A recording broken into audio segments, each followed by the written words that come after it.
read that, please introduce. I'm Chen Zhonggao from National Taiwan Normal University. My name is Chong Wen-ga. I'm from the Zhongyan Christian University. My name is Wang from National United University. I'm Xie from Zhongzhen. Okay, now the reporter team, please, the leader, please introduce your team and the commanders. Hello, I'm from Central Experimental High School, and our team name is Oops. I'm the team captain. I'm Austin, and he's David. He's Tommy. He's Helen, and he's Tony. The opponent team. Greetings, my name is Kelsey Wang, and I'm the team captain of the team No Niters from Taipei American School. My name is Kelsey Wang, that's Jack, this is Karen, Michael, and Ren. We look forward to having a lively discussion with you all. Thank you. Thank you. And the reverse review team. Afternoon, ladies and gentlemen. Our team name is Niters, and I'm the team captain. My name is D-FoInReScTe曾璽, he's蔡祐銘, and she is Wang. Thank you. Thank you. Okay, now it's the first stage. The opponent, please challenge the reporter.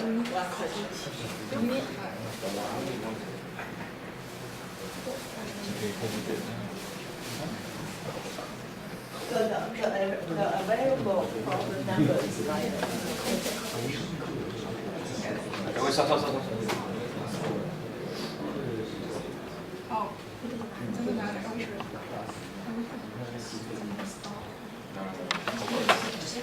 Challenge number 2, colored powders. Number 2. The reporter accept or not.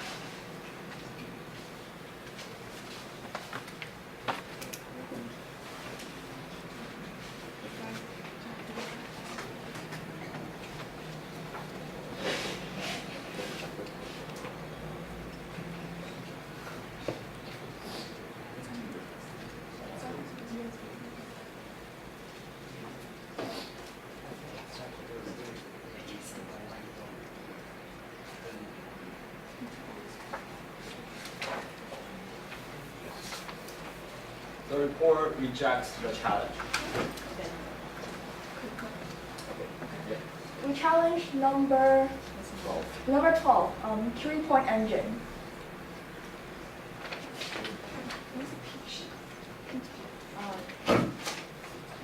You have new additional problem number. Oh wait, what? Oh, what? Oh what? Oh, yes. Oh Wait, oh, wait, wait, wasn't wait. that reject once? Oh, okay. Additional problem number. Sure. Wait, stop. Yes. So wait.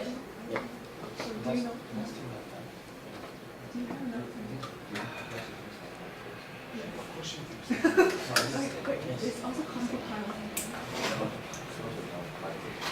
Candles. Yes.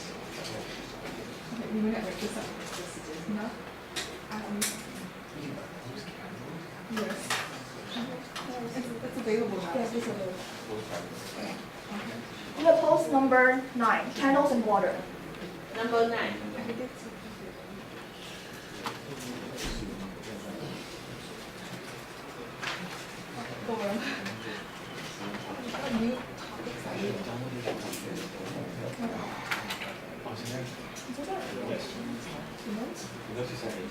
Yes, they're at home. That's cute. It's in there. It's in the restaurant.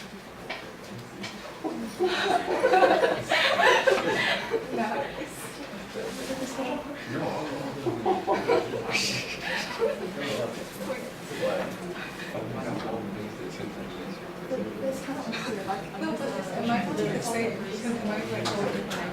The reporter accepts the challenge. Okay, number 9. Now the reporter has 5 minutes to prepare.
Learn from that guy and don't be very negative and just offer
Okay, time is up.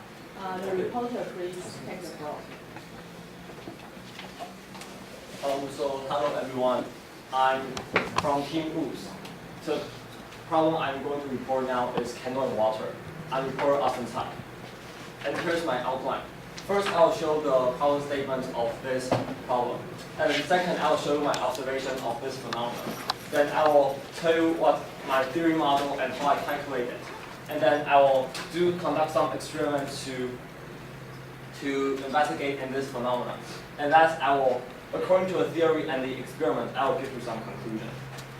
So first, here's the problem statement. Add some weight to a candle such that it barely floats in water. As the candle burns, it may continue to float. Investigate and explain this phenomenon. but here's my observation. In some cases, there will be a wax film formed around the candle, just as the picture shows. Then here's the reason. Because in some smaller radius of the candle, when the solid wax melted into the liquid wax, the density will decrease, so the volume will increase. So that the liquid wax may spill out of the candle and be cooled down by the water, and the wax film will form. And here's my second observation. As you can see in this photo, there's a bowl shape formed in the candle. And here's the reason why. Because while the candle is burning, the heat will heat the wax around them. However, the wax that is around in the side will be cooled down by the water, so that they cannot be cooled down. So that the center temperature will be higher and the side temperature will be lower, so that it will form a bowl shape. And there's my third observation. In some cases, the candle will just burn out instead of sinking. And there's why. Because if a candle becomes really short, the three sides of the candle will all be cooled down by the water, so that the string in the candle cannot absorb any liquid wax anymore. So that the flame will start to burn the string. And when the string burns out, the whole candle will burn out. Okay, and here's my theory. While the candle is burning, we can divide the time as two intervals. The first one, which we define as T1, is the bowl shape starts to form. And the second time interval T2 is that the bowl shape remains the same. And at last, the candle will either burns out or sinks into the water. And there's my fourth analyze. There's a buoyancy force, and then the surface tension, which we believe it is ignorable. And third is the weight of the candle and the mass, which will drag the candle back into water. Okay, and first we'll calculate the added mass. Because we know that at the initial condition, the candle barely floats on the water. So that's the buoyancy force of the candle will equal to the weight of the candle plus the appended mass. So that's, here's the buoyancy force, which equals the volume on the water times the density of the water, will equals to total mass, which is the weight of the candle plus the weight of the appended mass. And here we can obtain this equation, which are appended mass equals to this. And second, here's our theory. We can calculate the time T1, because that T1 is the time that bowl shape formed. So that we can obtain T1 as using the mass of the bowl shape divided by the burning rate, so that we can obtain T1. And here's T2. The condition that the candle will continue to float is that the buoyancy force always will be bigger or equals to the mass of the candle and the appended mass. So that here's our buoyancy force, which is the density of the water times the volume on the water, which is time dependent. And here's the total mass, which is also time dependent. And this one will always be bigger than this one. So that we can obtain this equation, which T2 will be smaller than these. And so we can add up T1 and T2. So we can obtain this one. So that the candle's burning time will always be smaller than this one. However, notice that there's another missed condition, is that if this is the whole mass of the candle, so that if T1 plus T2 is smaller than the whole mass of the candle and over the burning rate, it will burns out because they have no liquid wax to burn. So that we can obtain these two relationships. If the sinking time is smaller than the burnout time, the candle will sink before it's burned out. And if the sinking time is bigger than the burnt out time, it will burn out before it sinks, which as the previous video shows. And here's our experiment. First, it's our instrument. We use candle, such as the problem statement says, and we use oil base to control the water temperature of water. And we use copper strings as the appended mass because that they will not absorb water and they are very stable. And we investigate two parameters, which is the radius of the candle and the temperature of the water. And we will investigate the bowl-shaped volume in these two parameters. And here's the relationship between the radius and the bowl shape. As you can see in this chart, the x-axis is the radius of the candle, which unit is centimeter. And the y-axis is the bowl-shaped volume, which the unit is milliliter. And we can obtain this chart, but we cannot know what's the relationship between these two. So that we took logarithm of the two axes, and we can obtain this one. It will have a trend, like it will have a linear trend, and I think it quite fits the experiment. And then here's the relationship between temperature and the bowl shape. And there are two charts. This one is the condition in 25 water temperature. And this one is the 30 degrees in water temperature. And the x-axis is also the radius of the candle, which the unit is centimeter. And the y-axis is the bowl-shaped volume, which the unit is milliliter. So we can obtain these two charts. And we took logarithm of these two charts. We can see these two. So that notice that the slope of the trend line is the power of the x-axis. So that's in 25 degrees, the power is bigger. And in 30 degrees, the power of x is smaller. So that we can know that in lower water temperature, the bowl shape will be bigger. It is because that the cooling effect of the water is stronger than which is in the higher temperature of water. So that the bowl shape will become bigger. Oh, and this is my conclusion. As the radius gets larger, the bowl shape is larger too. And second, as the temperature increases, the volume of the bowl shape will decrease because there is not as much cooling effect as the cooler water temperature. And the third one is when the radius and the length gets longer, the candle is more likely to think, which is obtained in our theory model. And this is the end of my report. Thanks for listening. Okay. Now the opponent, you have 2 minutes to ask question. Is your computer working? Do I need to plug in? That's okay. Can you go back to the slide where you had the graph? The graph. The exponential graph, I think. Wait a minute. This one? Yeah, I would like to ask why you think that this bowl-shaped volume versus radius would be such a, I believe, is an exponential relationship. You didn't provide an equation there. Because we took logarithm and we provide the equation of the logarithm linear trend line. So Then, I believe that if we know this one, we can know the raw data's relationship. and did you analyze the radius of the well, how it changes over time? Because well, as I said there, we divided the time into 2 time intervals. The first is that the bowl shape is forming, so that the bowl shape will get bigger and bigger.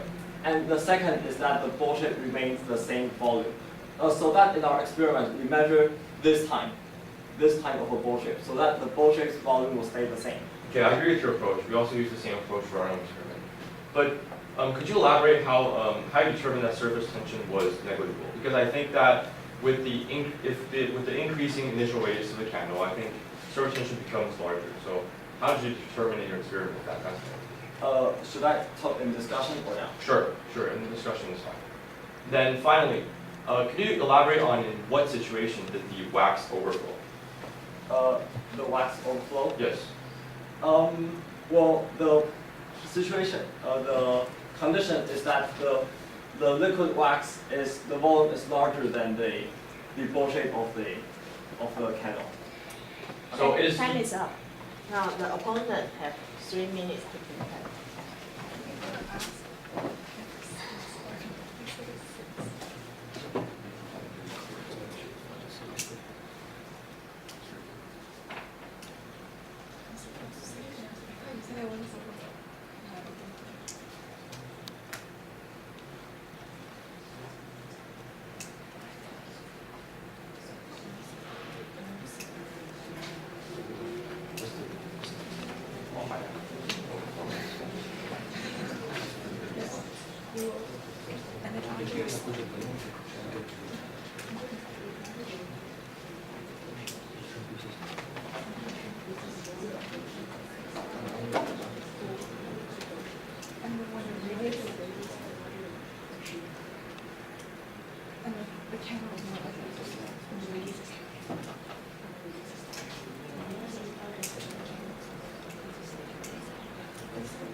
Time is up. The opponent, please present your points for maximum 4 minutes.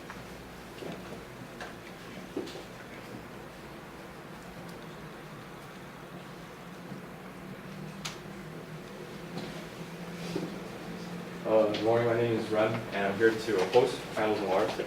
Thanks. So first I'm going to sum up some of the reporter's statements. First I'm going to reiterate the policy. So the problem statement adds some weight to the candle such that it barely floats in water. As the candle burns, it may continue to float, and the task is to investigate this phenomenon. So here would be a diagram of the phenomenon. As you can see, the candle is almost, it's barely floating on the water. The reporter correctly noted that in the smaller radius, the wax sometimes overflow, which creates a wax film.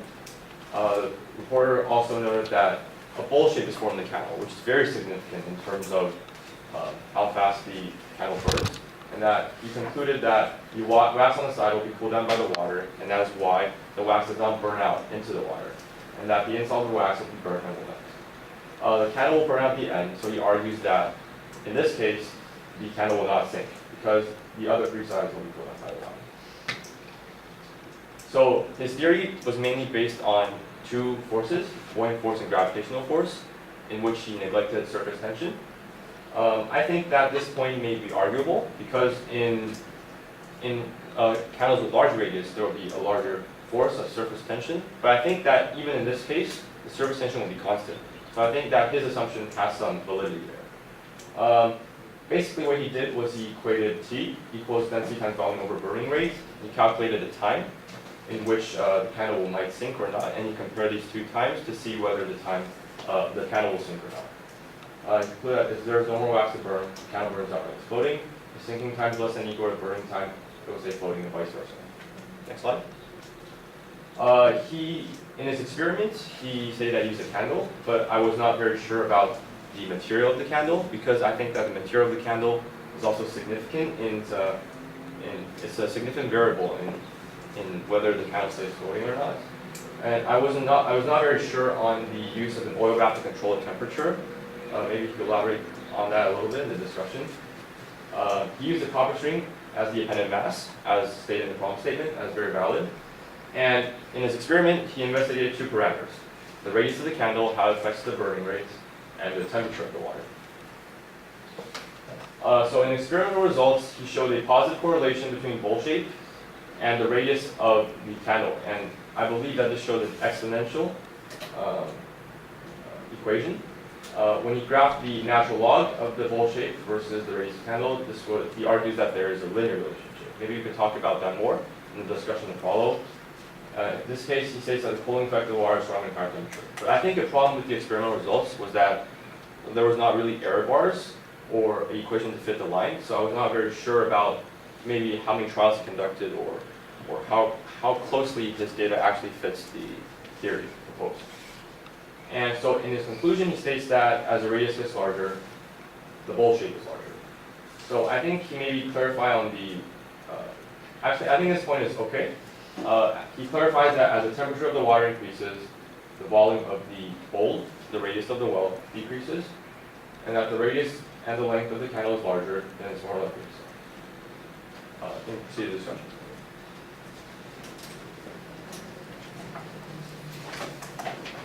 I think first I will ask just to clarify maybe on the purpose of the oil bath. Maybe to clarify that. So what do you mean? Because we, in the second experiment, we changed the temperature of the water, right? And we use the oil base because the oil base is shaped like this one. And here is our water, and here's the candle. Yes. Here's the fuel burner. So that the oil base will create heat to the water. So that we believe the water temperature will stay the same.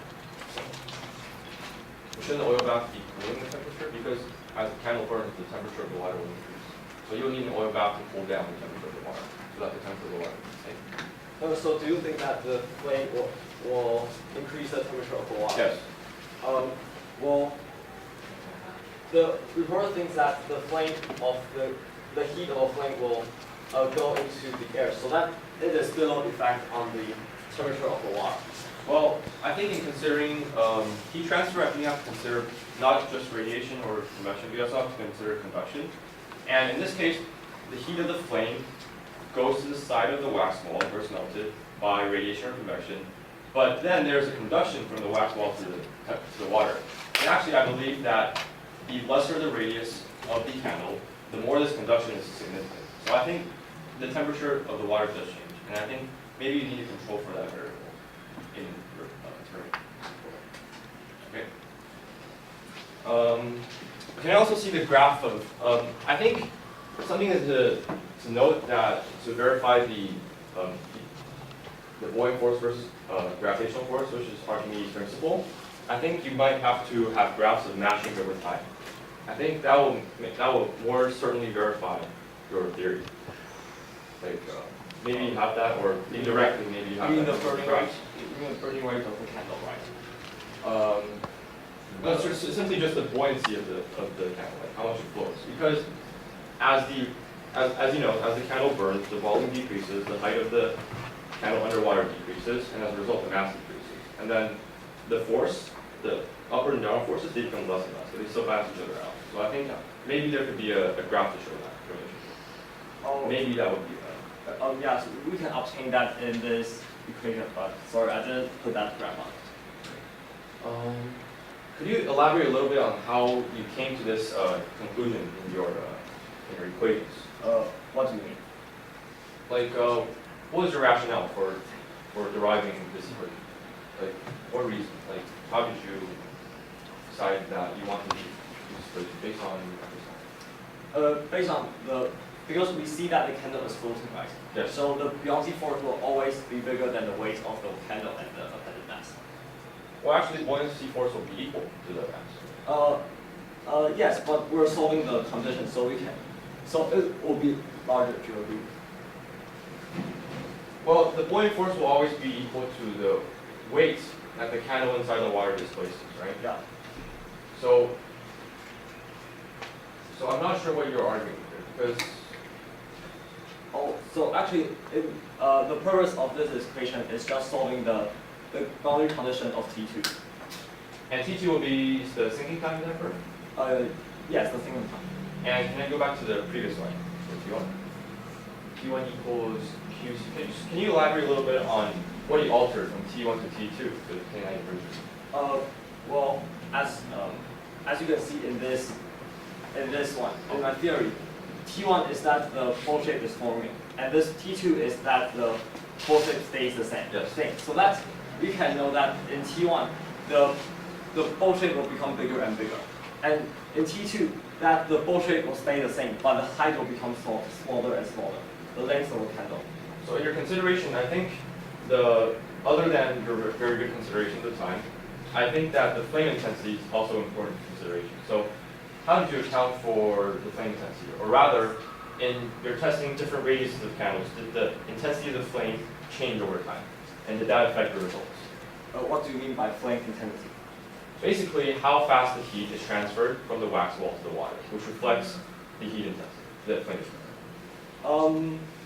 Well, we assume that the temperature of the flame stays the same in every radius of candle. Okay, so there was an assumption that the temperature of the flame stays the same and the temperature of the water stays the same, but you didn't really control for it in your experiment.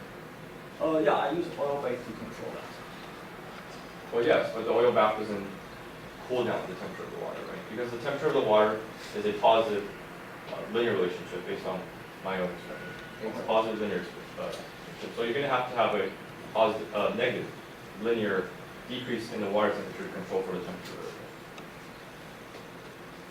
of the Well, because in my experiment, I didn't see any increase of temperature in the water. Okay. So that's I don't think that the flame will heat the water up. Okay, I think if we tested different radiuses, as the radius gets smaller, the temperature rising of the water gets more significant. So I think that's a significant consideration. Okay, other than that, can I even know like how many trials you conducted or how you collected the data points? You mean in these Yes. graphs? Yes. Well, actually, I conducted many trials. As you can see, this one is 1, 2, 3, 4, 5, 6, 7. Yes, but that would be one trial with 7 data points. Well, the reason that I didn't put on my error bar is that the radius of the candle is not a fixed number, so that it will have a slightly difference. Yes, I understand. But if you conducted multiple trials, then you could estimate the error bar, which would be different for each of the points based on the standard error of each point, based on your multiple trials. Yeah, but if the points of these stars are enough, I believe that the error bar is not necessary. So your point was to show this correlation, and you think that is sufficient? Yeah. Okay. How could you argue that this data point is a linear relationship? Because to me, it does not seem very linear. To me, it seems something more of a logarithmic. I apologize that I didn't show the R square value. Sorry, but in R square value, it's approximately like 0.8. Okay. Radius of the candle increases. So this will be so you considered 7 different radiuses for candles based on your graph here. Because this radius of candle, the initial radius will stay the same. So you're arguing that you considered 7 different candles. Yes. Well, then I would think you would observe a change in the water temperature if you had measured that. But do you also account that for different initial radiuses, the inner wall thickness and the radius of the well decreases in different? Did you account for that in your theory? Awesome. Can you use the back? Yes. To show that. I mean that for a maybe for a thicker candle. So as the radius increases or decreases here, this is your radius on the x-axis there. And then you said that as the candle burns, this radius of the wall will be increasing, right? Because as the wall burns to a certain point where it stops because of the water cooling effect. Yes. But this increase of the radius of the well and the decrease in the wall thickness will be different for different radiuses of candles. So I'm not sure how you account for that here. Well, in fact, that this only the condition, the limit of this one, it only fixed in the large radius of the candle, right? Because you cannot regard the ball shape as a square or something like that. Yes, of course, I agree. So actually, in our experiment, we use thinner candle so that the ball shape is actually like this. Okay. So in your bowl-shaped candle, you were assuming that most of the heat was going upwards. Yeah. Based on your assumption. Yes. So no part in your theory did you account for the conduction. Okay. Well, we do calculate the temperature distribution in the candle. Do you want to see that? Yes, I would like to see that.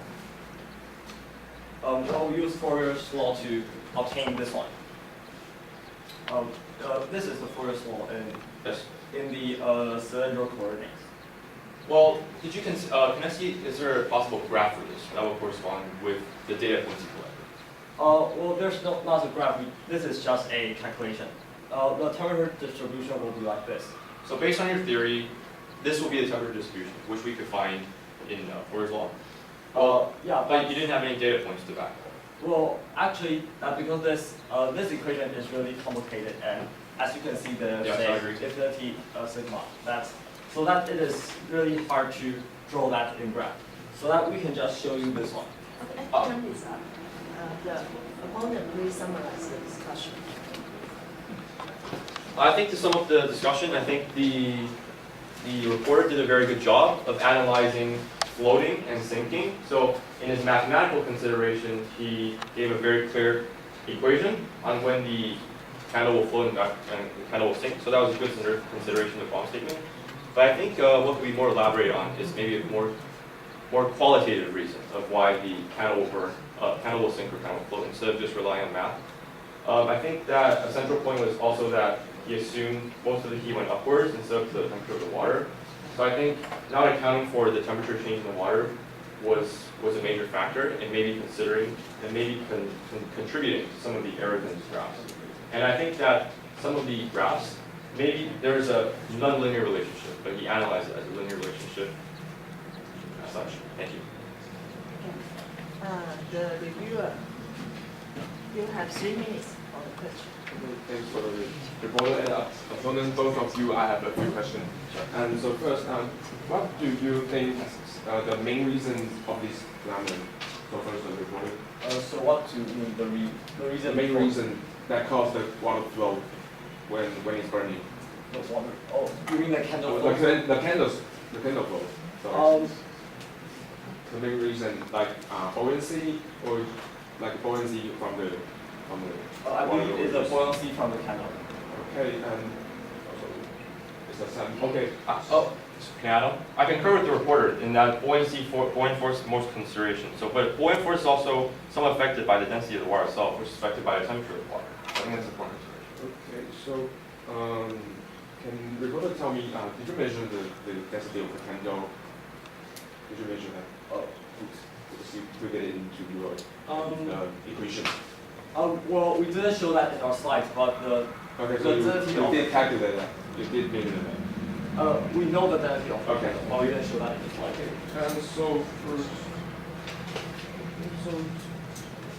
can you define the situation that? No, sorry. Can you define the barely float? What is a barely float? Well, the report believes that the barely float is the top surface of the candle is same as the surface of the water, but there's a little bit surface tension exists. Okay. About the outlook? I agree. In our own experiment, we also made it so that the water surface, the surface of the candle, initially without the water, just above the water. Okay, so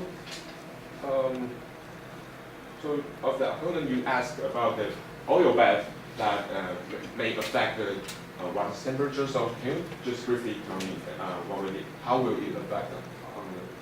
No, I'm not sure what is the purpose of the oil bath, because I think that to control the temperature of water, it should be decreasing the temperature of water. If they want to account for other factors and keeping water temperature as an independent variable, then you have to keep it constant over time. And I'm not sure the purpose of the oil bath. Okay, so you are not sure about the purpose. Yes. Okay, and so I think. Okay, I think these are all my questions. Thank you. Thank you. Okay. Now the reviewer has 2 minutes.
The reviewer, please summarize your part.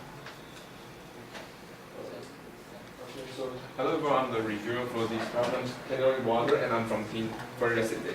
And so first, let's look about problem statement. And the problem statement tells us to use a candle that has a weight on it, and also that it burns, and we will continue to flow, and also investigate and explain the phenomenon. And so first, these are the reporter's outline of his presentation. And so first, he talks about the observation, and so he described the wax film around the candle, and also the ball shape of the candle that formed because of the fire, and also he mentioned that the candle burned out, and also the theory he gave us quite good explanation of the buoyancy force and the time that it sinks, and before the ball shape formed. And also he did a good experiment. I think he gave us the experiment that he used different parameters, that is radius of candle and temperature of the water. But I think there are some mistakes that he didn't control the situation well, and I think that is just a little bit hard to fix. And also he gives us a conclusion from these experiments, and I think he did a good job. And also, but there are some suggestions for him. That is, he did consider the parameters that affect the result. But however, I think he can just put it into his presentation. And also, and here are some questions of the discussion. And so first is the oil bath.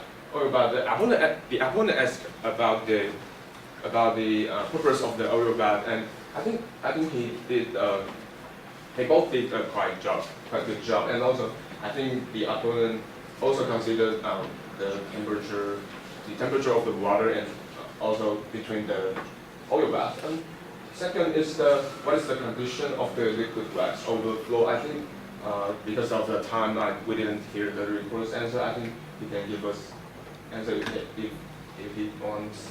If you want to, and also the buoyancy force versus the gravitational force, and the graph we explain it. I think also I think the reporter did consider that and calculate that, but however, I think he can consider more like more parameters in it, and also it will make it more clear. And also, why did you want to use this equation? I think it's talk about the V2 equation. I think the reporter did a quite good job in the calculation, and also also the opponent considered the parameters and how fast is the heat transfer to the water. I think the reporter can just tell us about what will happen, because we all know that there are some transformation of between the heat that transferred from the water and the air, and so I think and also the summarize for both so far reporter. I think you can consider more things in your report, and also for the opponent. I think you did a great job, and also you can. Time is up. The concluding remarks from the reporter. So first, thanks for the opponent and reviewer for the good suggestions. And here's my concluding remark. And here are the questions from the opponent. The opponent thinks that the surface tension is ignorable or not, and why do the candle form wax film, and the purpose of the oil wave. And here's my concluding remark. In our theory, we have calculated the surface tension, which we calculated is lower than 5% of the candle's weight. So that we believe the surface tension is ignorable. And I will explain more about the condition of forming the liquid wax. Well, it depends in two parameters. First, it is the temperature of the wire, and the second is the radius of the candle. If the wire temperature is too high, the solid wax cannot be cooled down by the wire, so there will be liquid wax floating on the surface of the water, so that there will be like liquid wax, not wax film. And if the radius is very big, that the bowl-shaped volume will be bigger than the liquid wax volume, so that the liquid wax won't overflow the candle, so that the wax film will not form.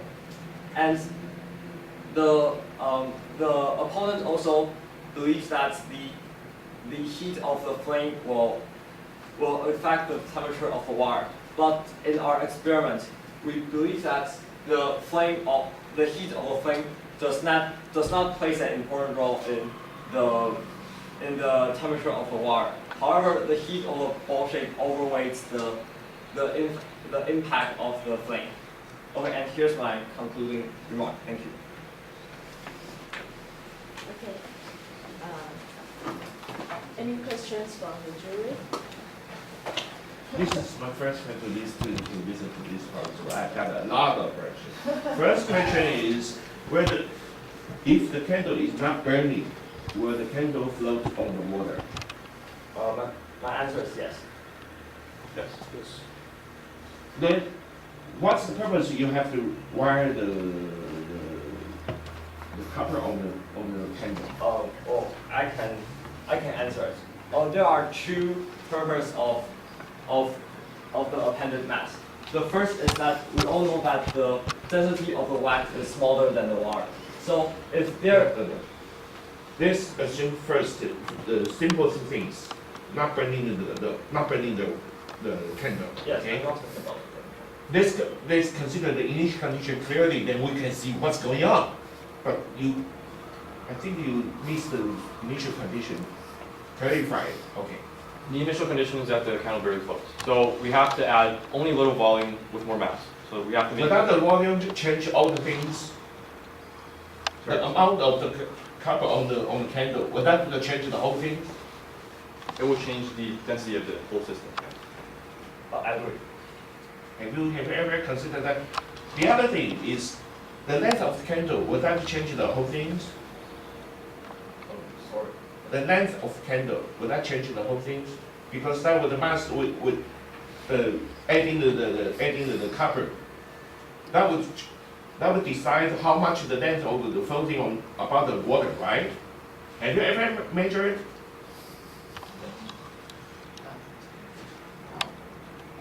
Then we can talk about the burning. What's the burn? What's the effect of the burning? Well, the effect of the burning is that the wax will turn into liquid wax and it eventually burns out by the flame. I know, but what's the burning affect the floating? Well, What that means? It affects the floating by reducing the volume of the candle and also the mass of the candle. But initial condition that the candle is floating, right? Barely, yes. So once reach such point that in such case the candle at the copper will be equal to the floating force, right? Because that means the candle cannot float on the rod. Have you ever think about it? After that, that will be the floating problem will be the burning bar will be the main point of this problem. yes.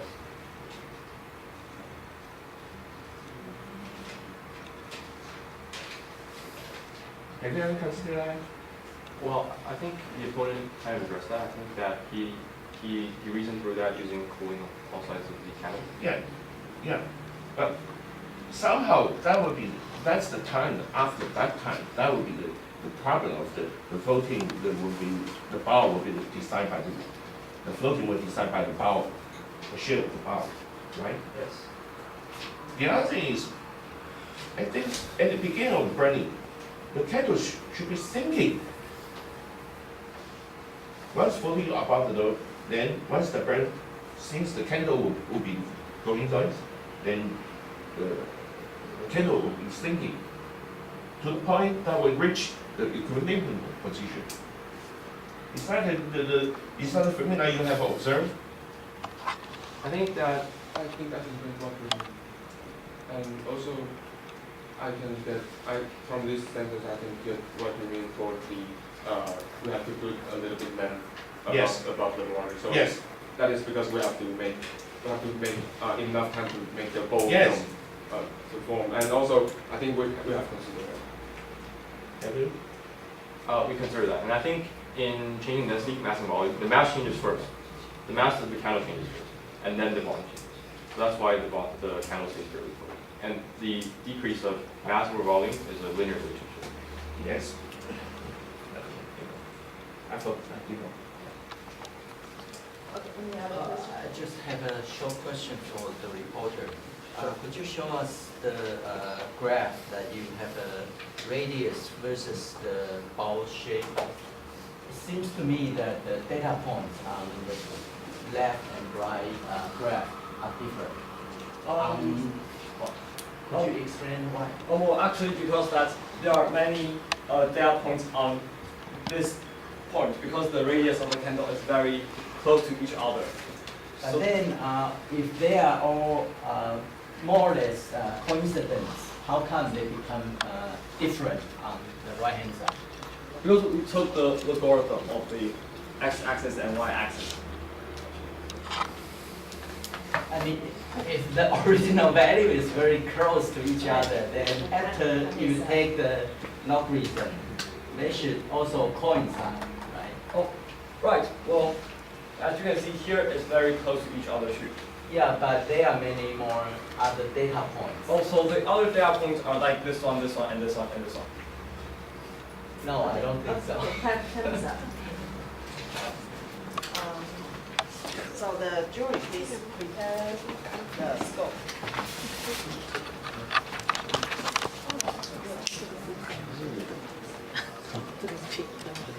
Okay, for the reporter.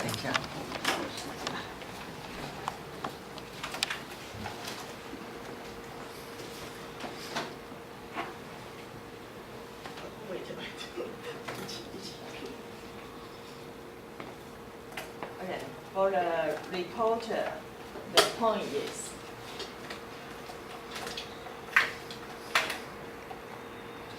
eight, 6, 7, 8, 8. And for the opponent, the point is 8, 7, 7, 8, 9. Thank you. Okay. And for the reviewer, the point is 7, 5, 7, 7, 8. Thank you. Okay, thank you. Okay.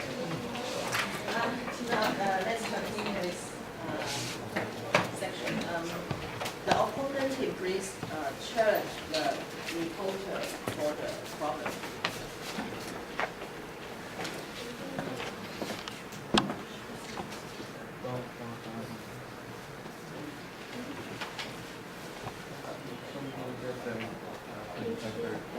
The variable numbers, right? We don't have the same. Can we borrow the one? Thank you.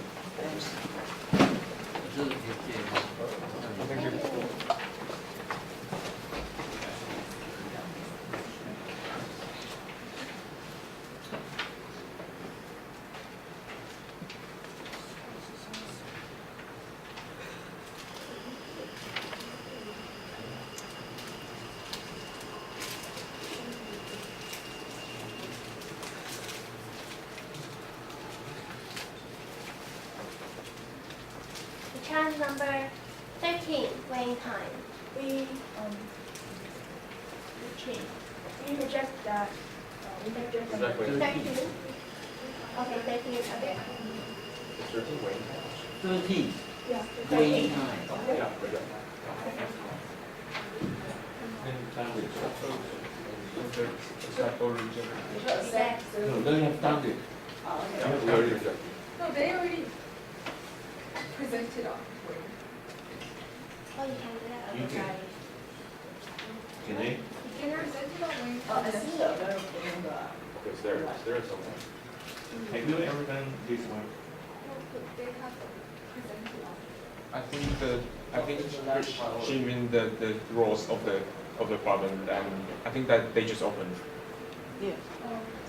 Yes, according to the rules, not the questions. So, 13, reject. Or reject.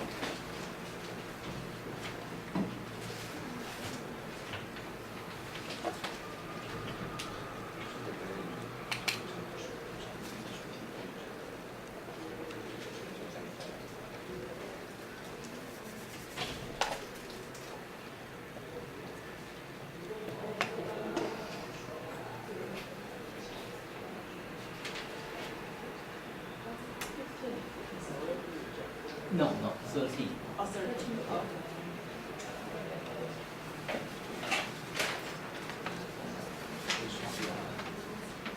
Problem number 15, blowing bubbles. 15.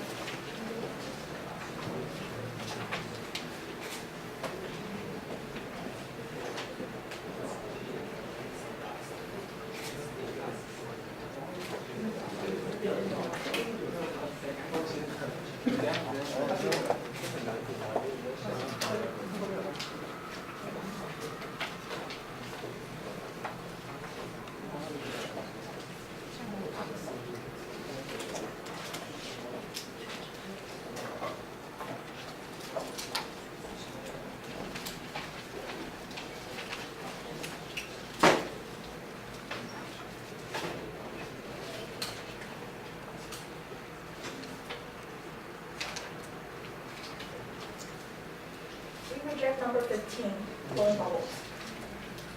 Reject. Can you open?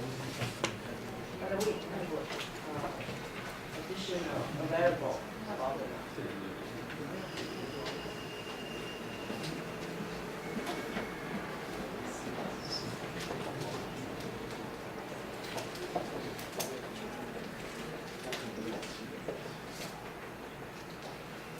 We challenge number 2, colorful powders. Number 2. We accept. Accept. Accept. Okay. Now the reporter have 5 minutes. And for each team, please write down the presenter's name on the wall. 昨天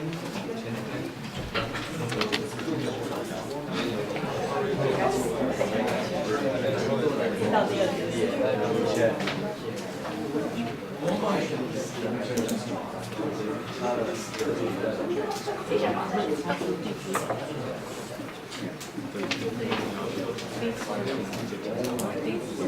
其实也没有，就是大家都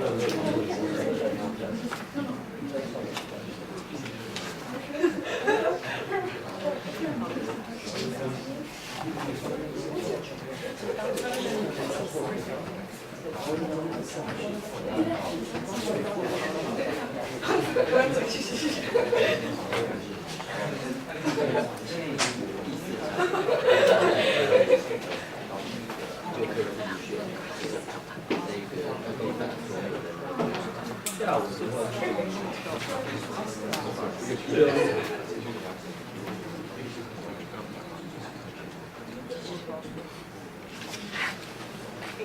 这个规则，什么题目可以，什么不行，我觉得我搞不太懂，所以你们一定要搞懂。哦，应该都有。就是没有娱乐其实。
原本是这样子。对啊。对，因为这个已经不够4题了，所以说他直接把它写下来。不够4题的关系。不够5题，就是4题就是要写。然后接下来才会。接下来就可以。他reject1次，没有再往上走1层，就变成他reject2次之后才是。所以一般是这样，他reject1次之后就。OK。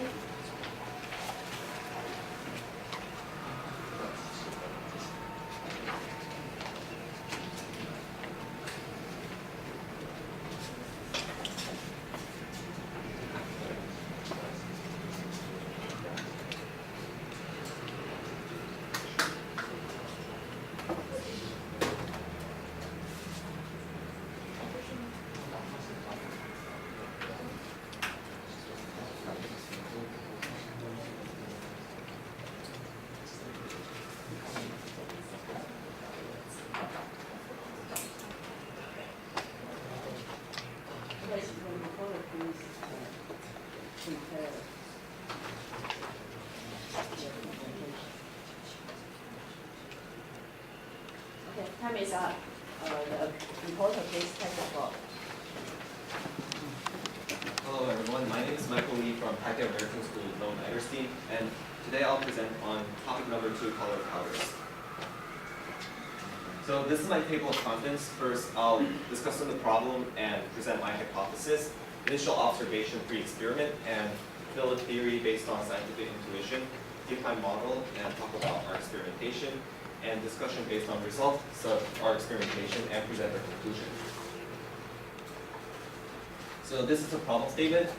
If a colored material is ground to a powder, in some cases, the resulting powder may have a different apparent color to that of the original material. Investigate how the degree of grinding affects the apparent color of the powder. We interpreted degree of grinding as somewhat proportional to the actual particle inside each powder. So this is our hypothesis. So we decided that relevant parameters would possibly be the size of the particle. Once again, as I've stated, proportional to the degree of grinding. And it could also be related to a wavelength of incident and reflected light, especially reflected light, because the light that is reflected from the object goes into our eye. That's how we interpret colors. And also the intensity of incident and reflected light might also change ways on how an object's color appear into our eyes. So this is some intuitive explanation.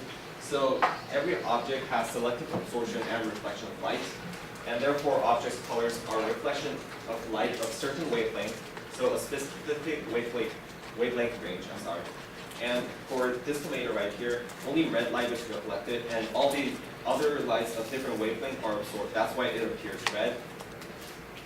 And there are other factors such as in natural adaptation, such as butterfly wings, which has a specific structure that can manipulates diffraction and absorption of certain lights to appear in a certain color. And this is on imperfect reflector, which we deemed was another important part of our experiment. And light loses energy when it is reflected from an imperfect reflector, which is a reflector on which, when light is reflected, the light ray that is reflected from the object loses collective energy in the reflection process. So this is on diffraction. Obviously, we're comparing smooth surface and rough surface here. And when reflected from a surface that is not smooth, light disperses and diffracts in multiple different directions.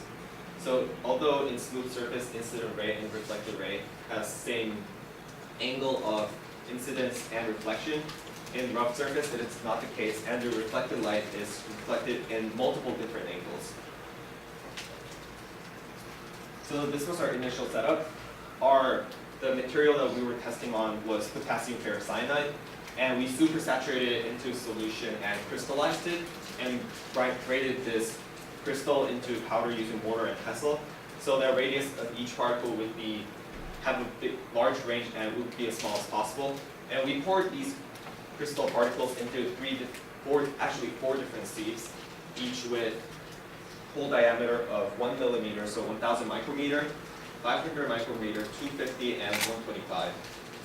This divided the particle size ranges into 0 to 125 micrometers, 125 to 250 micrometers, 250 to 500, 500 to 1,000.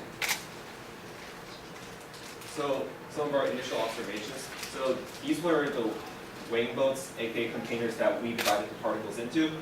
And when we see potassium ferrocyanide powder in 4 different powders depending on the range of the particle size, the powder containing the largest particle would have apparently darker color, whereas the powder containing smaller particles would appear to be a lighter color overall.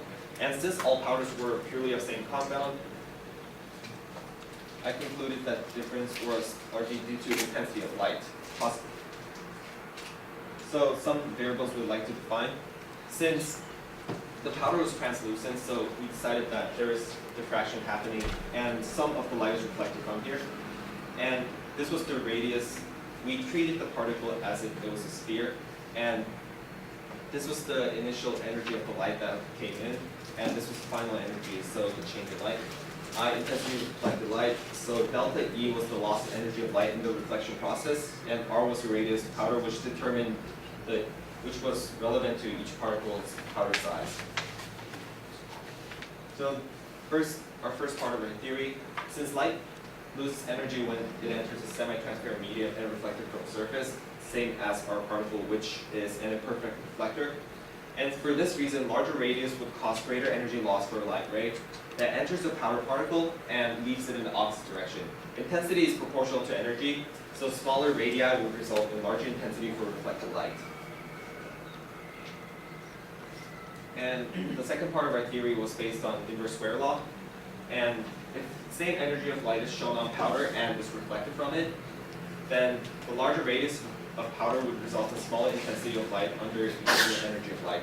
Therefore, this would further reinforce the idea that light reflected from powders with smaller particles would eventually have greater intensity.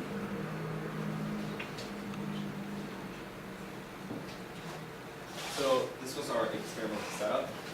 We set up an experiment to prove this theory using RSpec Explorer. So this is the RSpec Explorer probe. It measures the intensity and weight, simultaneously measures the intensity of wavelength of light that is put into this probe.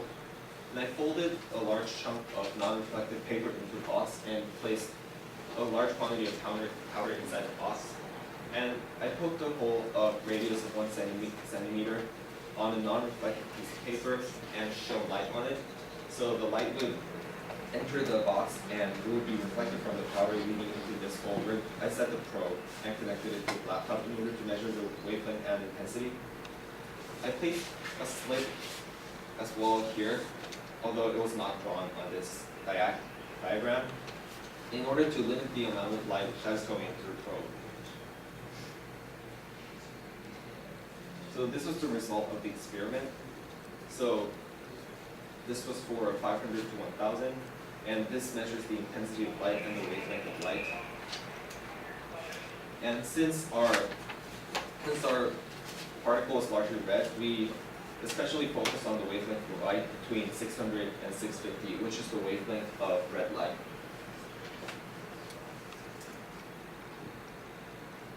So this was the graph comparison of maximum intensity, which is measured in the red wavelength range. These are error bars that were from different trials that we took. And as we had predicted, it showed that for smaller particles ranges, the intensity was much greater.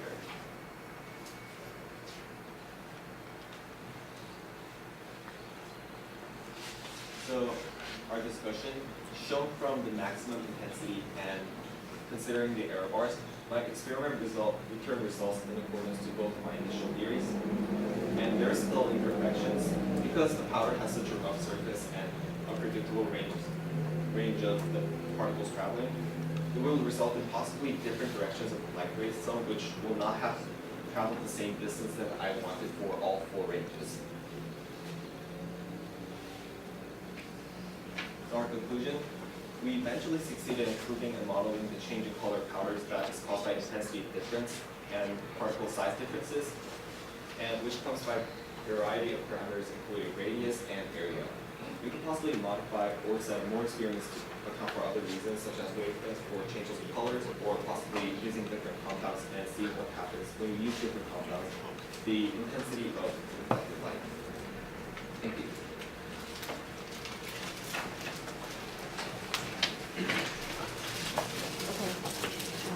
The opponent or the short-term coach. Thanks for the report. And so first I would like to ask you about, can you give me how the degree effect of the pigment, the color, because since the common statement that you put the big words in red, how will the degree effect on the color? Because you mentioned that. And however, I didn't see any maybe utility relationship between those degrees, so can you just tell me the difference? We interpreted the degree as, so basically we interpreted the degree as being proportional to the final size of the particles that composes each powder. And therefore the different particle sizes were basically the parameters, aka the degree of gradient. Okay, thank you. And so also the other problem is we can do the data page. I think it says the word of this. Yes, so first part is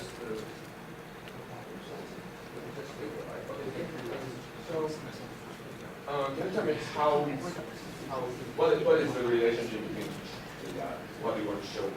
Okay, so to explain, this is the wavelength of light measured in nanometers. Basically, this part is almost the same and possibly irrelevant because RSpec Explorer measures lights of all wavelength. However, since the light without reflecting. Major point. And so, can you tell me how do you put the powders on the surface?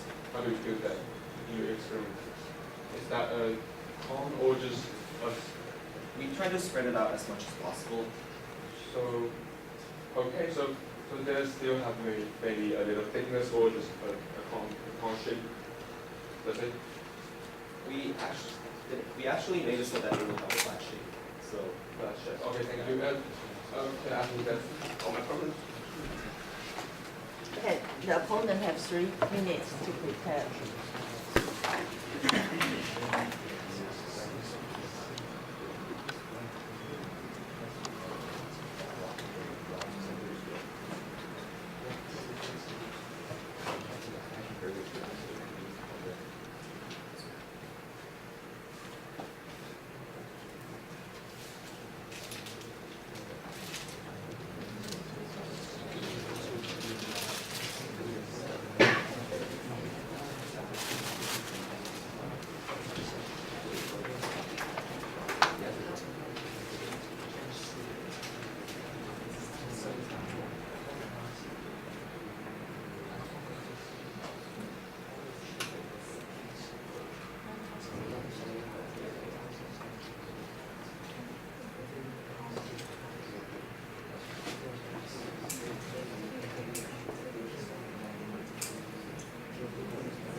Okay, the opponent please take the floor for maximum 4 minutes.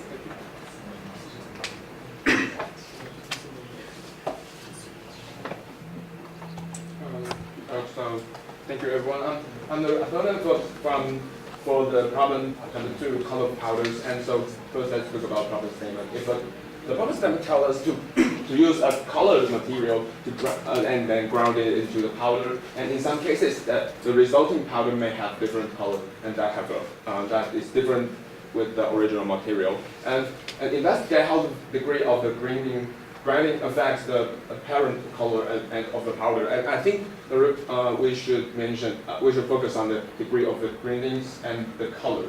And also, I think there are something between. There's something different between the machine and human eyes, and so I think we can discuss it later.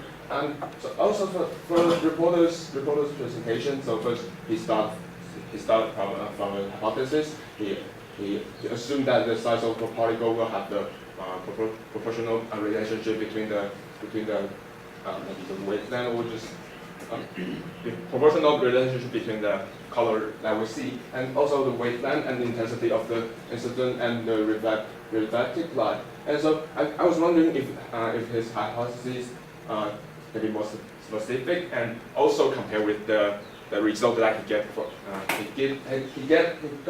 the experiment. And also he did quite good job to explain the theory. So first is the expansion and also the diffraction and also the surface, the area of the surface. And I think I just think that the area of surface maybe they can fix it because if we also it will change. However, I think he can just fix it in the experiment because I think that it doesn't have many little bit. It doesn't have so big relationship between the result that probably Stan want us to see. And also I was wondering if his theory and the hypothesis put into the experiment would it maybe be qualified or not. And he gave us and also here's some question I should ask about the reporter. How did the degrees affect the color? And the reporter said that he defined the degrees of the pigment size that he used the C's to separate them. And I think that is the way that we could because that is what the problem wanted us to do. And what the relationship between the graph, I think this is the only problem that in the PowerPoint because the words are too small and that's right. And there are some discussion about I think what it looks in the human eyes and what will it be different or the same the result will of the compare with the sensor. Okay, so I think we could move to discussion about. Okay, the reporter please discuss yourself. Okay, so you can turn the page that you talk about the color that maybe the picture have apple. The apple one.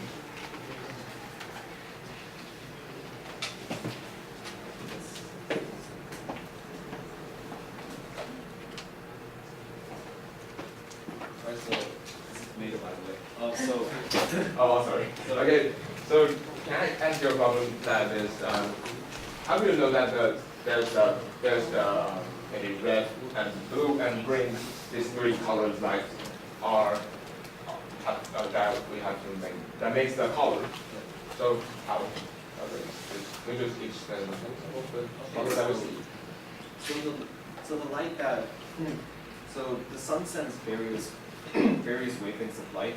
So the white light has many different wavelengths ranging from the visible light ranging from 400 nanometers to 700 nanometers. Yes. And the wavelength that has the color that is not the color that this object is trying to reflect will simply they will all get absorbed in the object, and only the light that this object would want to reflect will get reflected. In this case, it is red. What I mean is that why can we see color in our eyes? Yes. And also it's about the structure of us. And I think that is because the human eyes are more sensitive of these three colors, and so that's why I want to use this. And this is I want to also can turn to the graph. Yes, that maybe this one. No, that's this one. That's this one. So I was wondering if the surface that the light can go through it, that can go through it. Yes. So what will happen if the light just go through it, or just because we all know that maybe the light will just go through or just like. Are you referring to surfaces that are translucent? What? Are you referring to translucent surfaces? So light can go through the surface? Yes. Well, in that case, maybe because you showed the other maybe the whole model to show us what were the relationship between the. Can you refer to specifics? Yes, this one.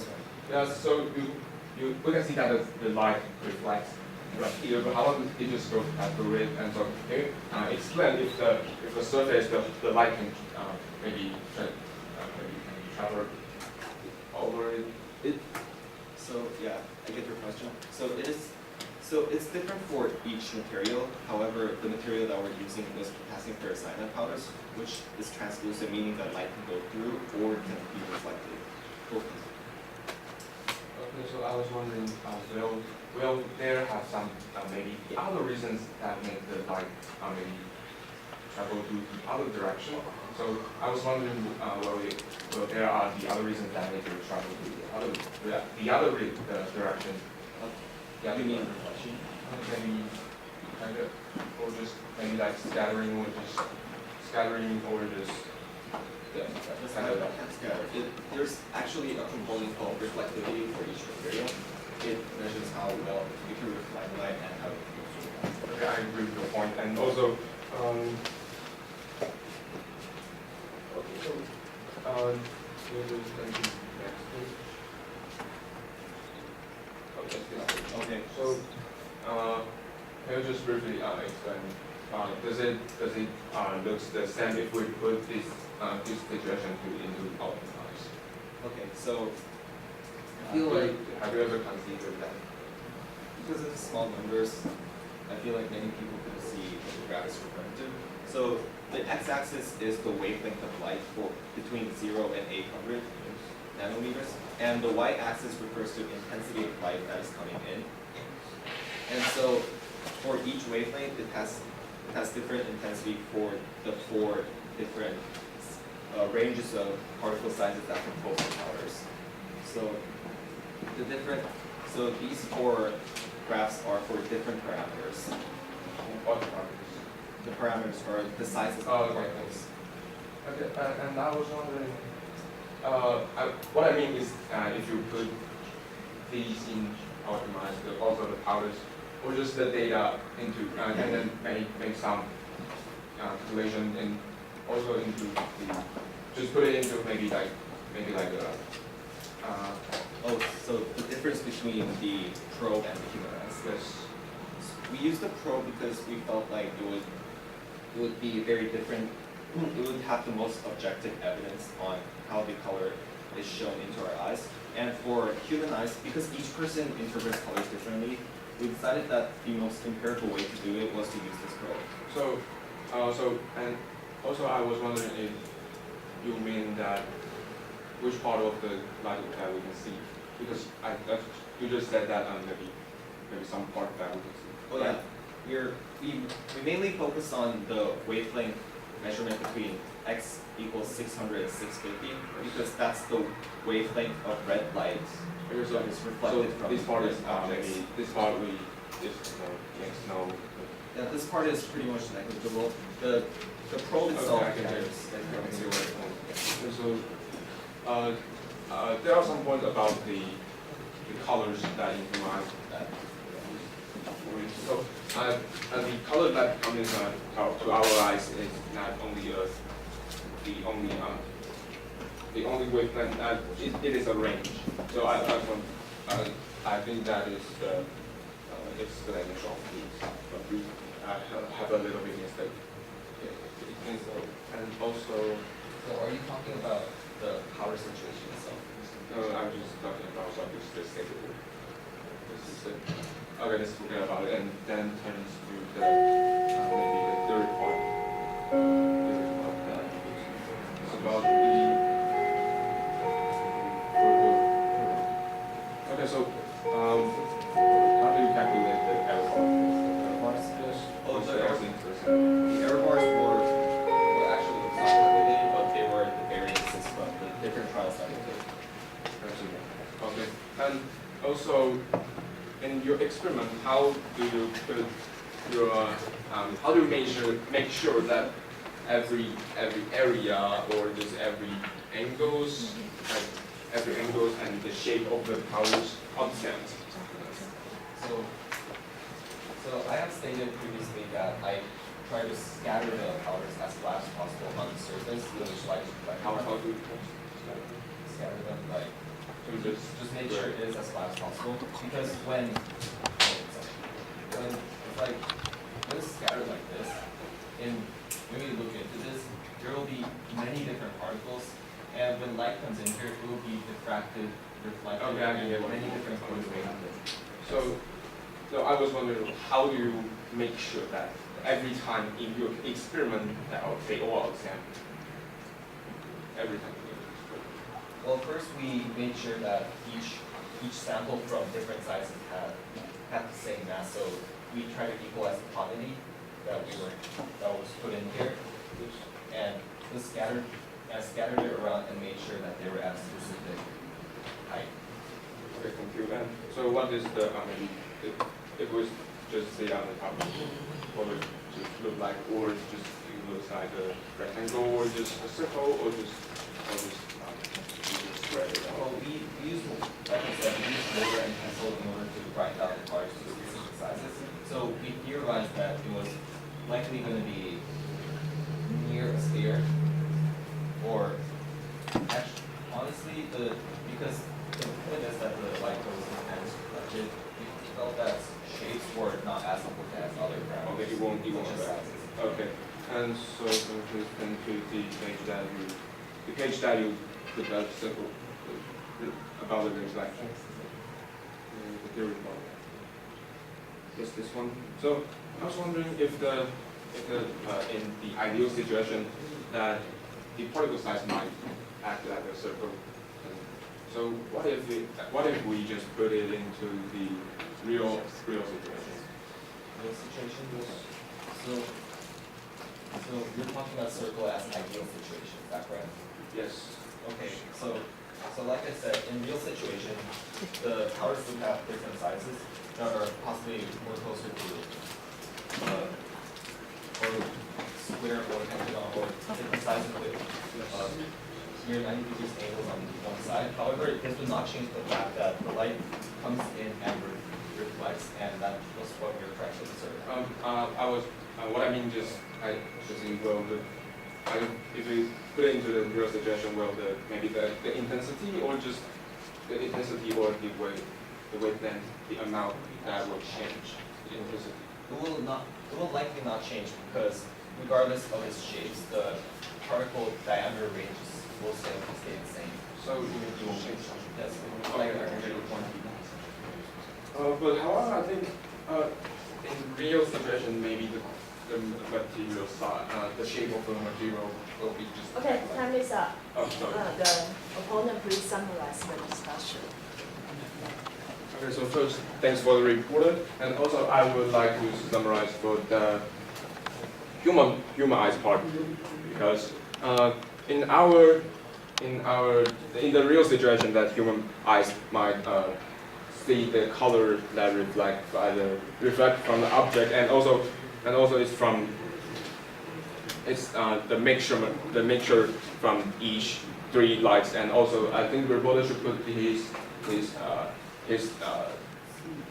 data and compare with the real situation, and also maybe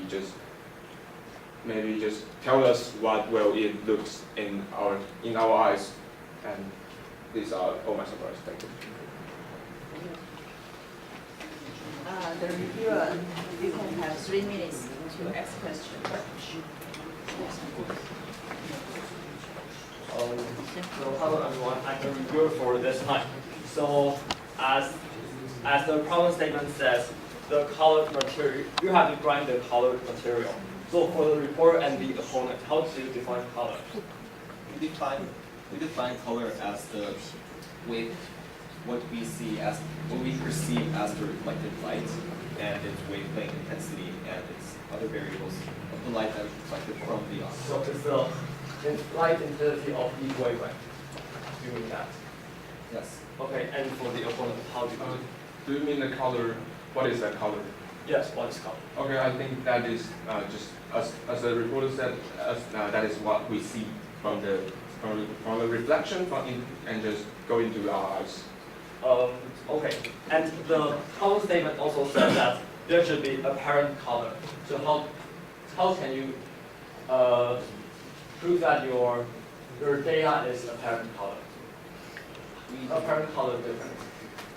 We thought the probe would probably be likely very high, have a high correlation to how we perceive colors. And since, like I said, each person perceives color in slightly different ways, the probe will provide a more objective measurement of each wavelength and intensity, and in correlation how we would perceive colors as the apparent color. But in our raw eyes, we may not see the difference. So you only use the probe to measure the wavelength, right? And the light intensity. During our initial observation phase, we were able to see the difference as well. Can you show me that slide? Unfortunately, the image is not here, but it showed that for 500 to 1,000 micrometer diameter particles, it had a darker color compared to the powder of particles that was smaller. So you didn't show that in the slides. Okay.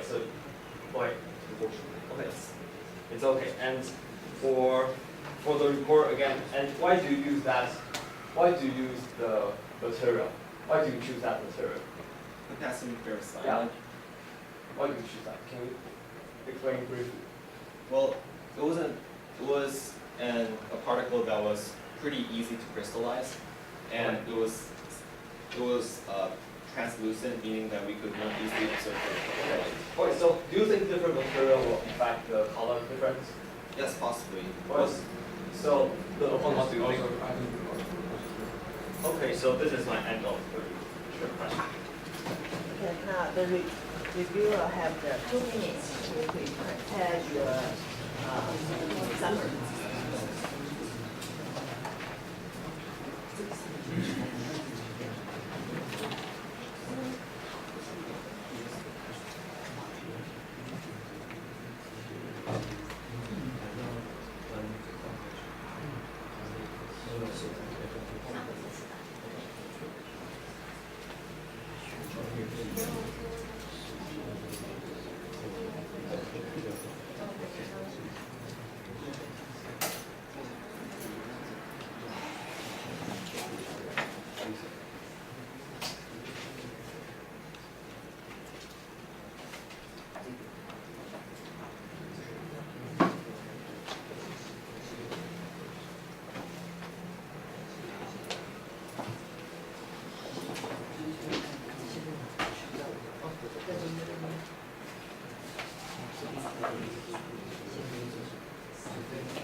Time is up. The reviewer, please take the floor. So hello, I'm the reviewer of this time. I'm from Team Oops. Alright, and here's the problem statement. If a colored material is ground to a powder, in some cases the resulting powder may have a different color of the original material. So we have to investigate this phenomenon. And I believe that the key parameter to this is the grinding effect. And here are the pros and cons for the report. The report had beautiful background and good experiments set up, and it also provides some unique theory to interpret this phenomenon, which I think is really good. And however, you only show one graph of that, so I think that the parameters are not enough to prove that. And also, you only use one kind of material, so that this makes me couldn't believe that if your experiment and theory fix every material. Okay, and here's the class one. The opponent asks that the shape of the particle may not always be like circle. And the report says that they use the diffraction light to explain the phenomenon. And I agree with the opponent that the shape of the particle will not be all the same. And the class two is that what does it look like from the sensor to the eye? And the report says that they use the probes to measure the wavelength and the light intensity of each wavelength. And they give objective proof to that, and which I agree with the report, because that the probes is like is an electronic device, and it can provide some better data for us. And the class three is that in the way you measure the wavelength and the light intensity, is the shape of the granular the same, and the report says that they scatter onto the surface of the root. And I believe the report is I agree with the report that if you make sure it's all scattered to the surface, it will be all the same. However, here are some missed points, because that the report doesn't consider the lattice structure of the particle, because that the structure of the particle may affect the diffraction and as well as some the way the light goes in the pile of material. So that it is also an important parameter. And also you didn't clearly define what is color in your report. So I think that should be improved. And also whether whether the surface is flat, because that you said that you scattered all the materials on the surface, but I cannot quite sure that if every time you scatter that it's the same. And so this is my review thing. Okay. Now time for the concluding remarks of the report.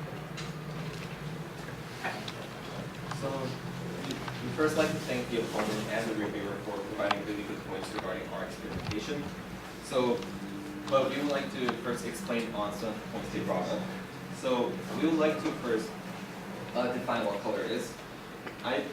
We personally define color as what each person would perceive as the feature of each object based on the wavelength and the intensity of light that's being reflected from the object and coming into our eyes. And the variations in human anatomy would cause each one's perceived color to be slightly different, which further supports the fact that we use machine as an objective evidence of each object's variations in wavelength and intensity, which would cause differences in color.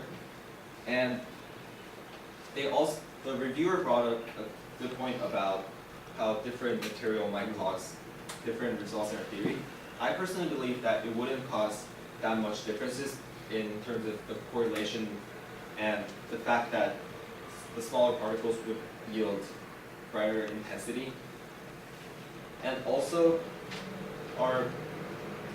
it also expanded on how they would not recognize the graph. So I would like to thank the opponent for bringing that up. Thank you. Okay. Any questions from the jury? Okay. Please show me the please show me the slide with the experimental result. Now with your data. Yes. Could you tell me the curve with the blue and the curve with the red? What is the difference of their colors? The difference? Yeah. So for me, the relative intensity looks similar. So what's the difference? it looks similar in this range. However, in 600 to 650. Okay. So which one is more red or which one is more blue? What do you define as more red? That's the color I mean. That's the meaning. The intense color? Yeah, you just show us brightness. So, okay, this blue, more the intensity is lower. What's the relation to the color? The relation is that the intensity would change differences in our perceived color. So what is the difference What's the of color the in your two eyes? curved color? What's the color actually in your eyes? That's the central issue of whole thing. So 500 is the would appear to be most red. That's what Why? is the most red because the intensity is the lowest, making the object look dark and more strong in its natural color. Dark is nothing to do with my color. Okay, my question. Okay, any more question? I have one question, maybe for all three of you. Firstly, for the reporter, did you think your results see different colors? Yes. Okay. And do you agree? I was quite confused about the data because they all look like almost the same.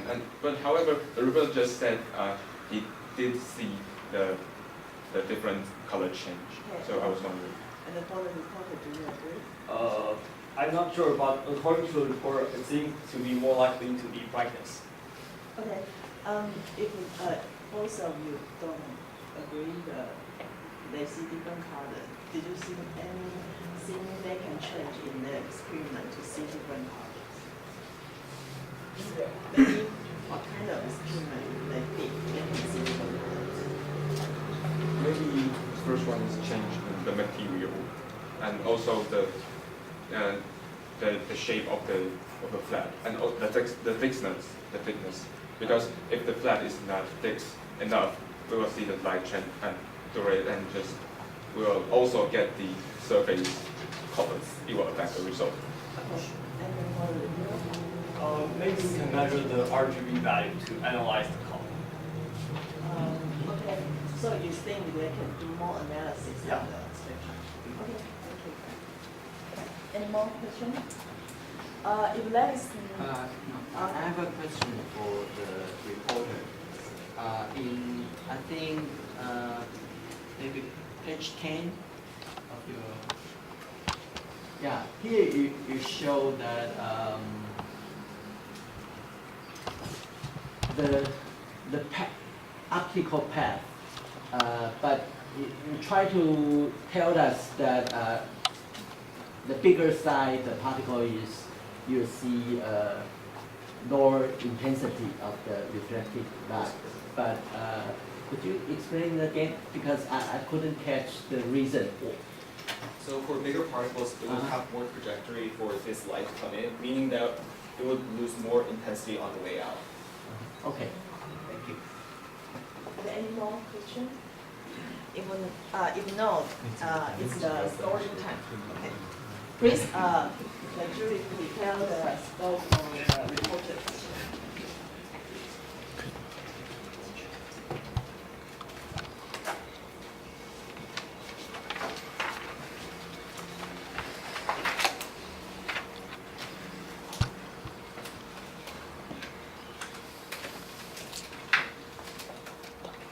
Okay, 7, 5, 6, 6, 5.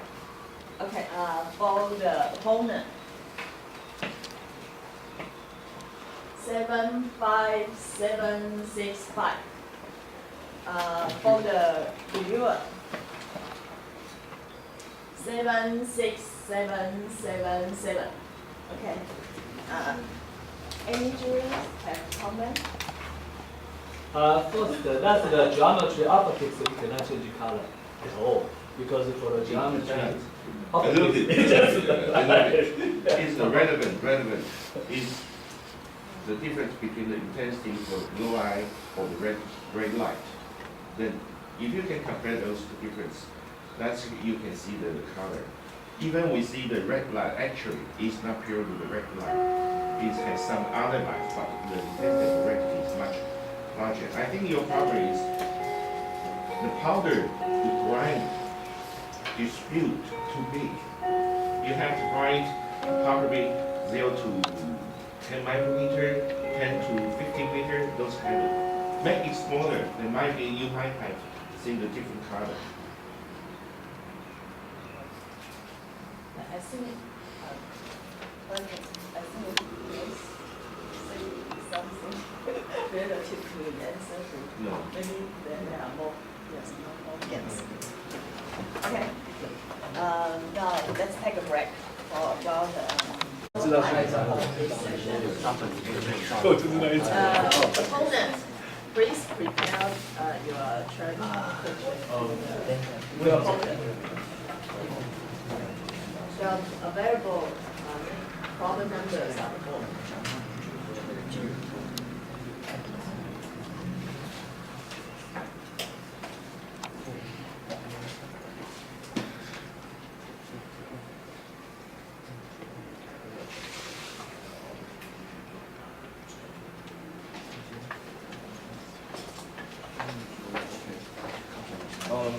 The opponent would like to challenge question number 8, constant cylinder. Number 8.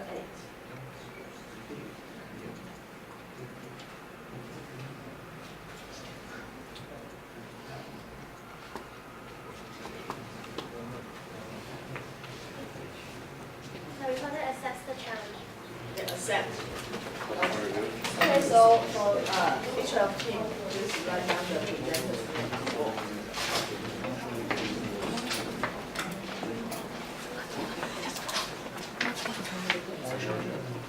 The reporter has 5 minutes.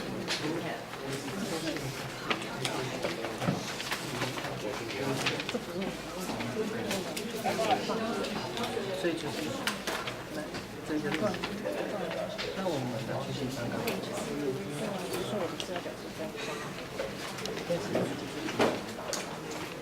帮我看一下那个老师上面就是写的是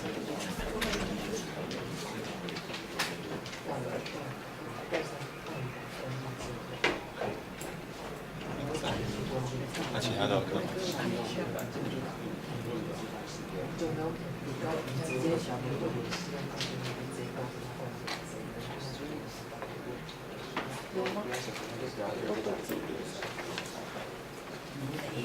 干嘛他们放错？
这是非常危险的路段。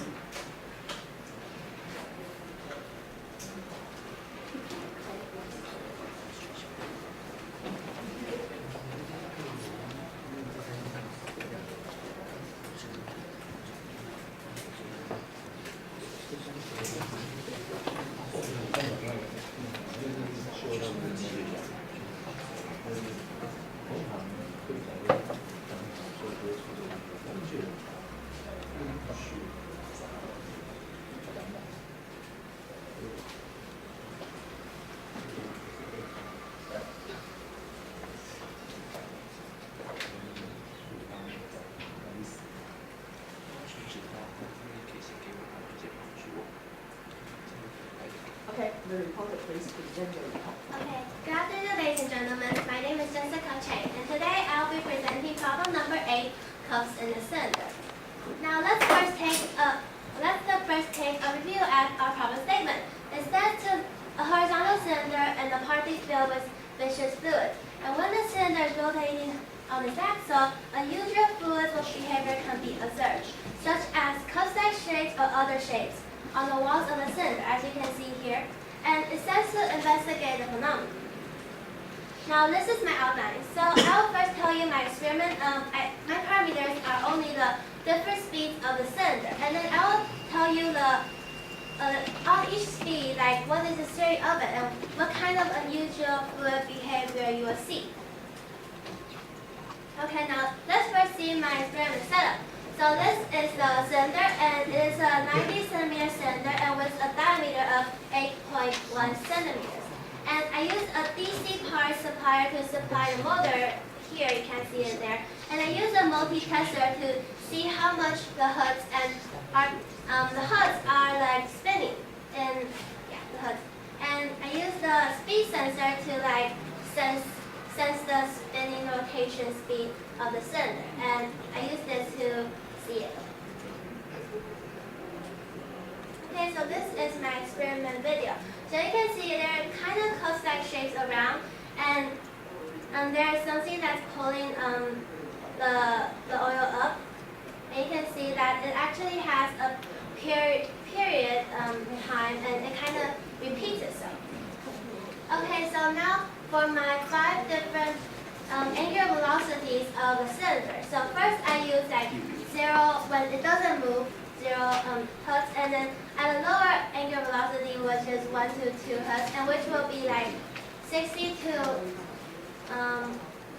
okay. So and the higher velocity, which is 3 to 5 hertz, and the one higher and the highest one, which is 9 hertz and above.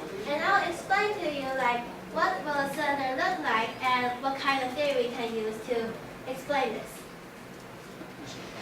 Okay, so now when it is at lower angular velocity, you can see, it's not really clear, I'm sorry about this, but you can see that there will be a pool on the bottom of it there. And at a lower angular velocity though, I saw that there was a thin film that coats the outside there of the cylinder. And so the coating film collides with the pool at the bottom of the cylinder. And later I will tell you what the colliding of it will be like. Okay, so now for my higher angular velocities, the fluid will become unstable, and the side that's coming up will become like a splashing mode, and it will kind of look like random, very random. And to the instability on the front, the alterations that appear on the front will grow into like bigger like instability. Now at the higher, like this part, this is where we can see what the problem said, which is the cup-like shapes. And the cup-like shape, because we can see that the legs between them are kind of the same. So I believe that the cup-like shapes are depend on the cylinder, like how long is the cylinder, and therefore how many cup-like shapes you will get. And okay, so this is becoming unstable. This is what I meant by the rising side becoming unstable. Okay. And now for an even higher angular velocity, so we can see that this kind of things like there's a circle around the cylinder, and it kind of looks like some cross, I think. And I believe this is because of like this theory. This is the Taylor-Coyne's problem, and I'll later explain what is the Taylor-Coyne's problem. Okay, so this is what Taylor-Coyne's problem looks like. So this will be the fluid that it looks like, and it kind of looks a little bit like this. So I suppose they're probably the same. And inside the Taylor-Coyne's means that there is a cylinder inside the Taylor-Coyne's, and the outside cylinder is moving. So there's water inside both of them. There's the water between them. So when it's moving outside there is moving, it will make the fluid look like this.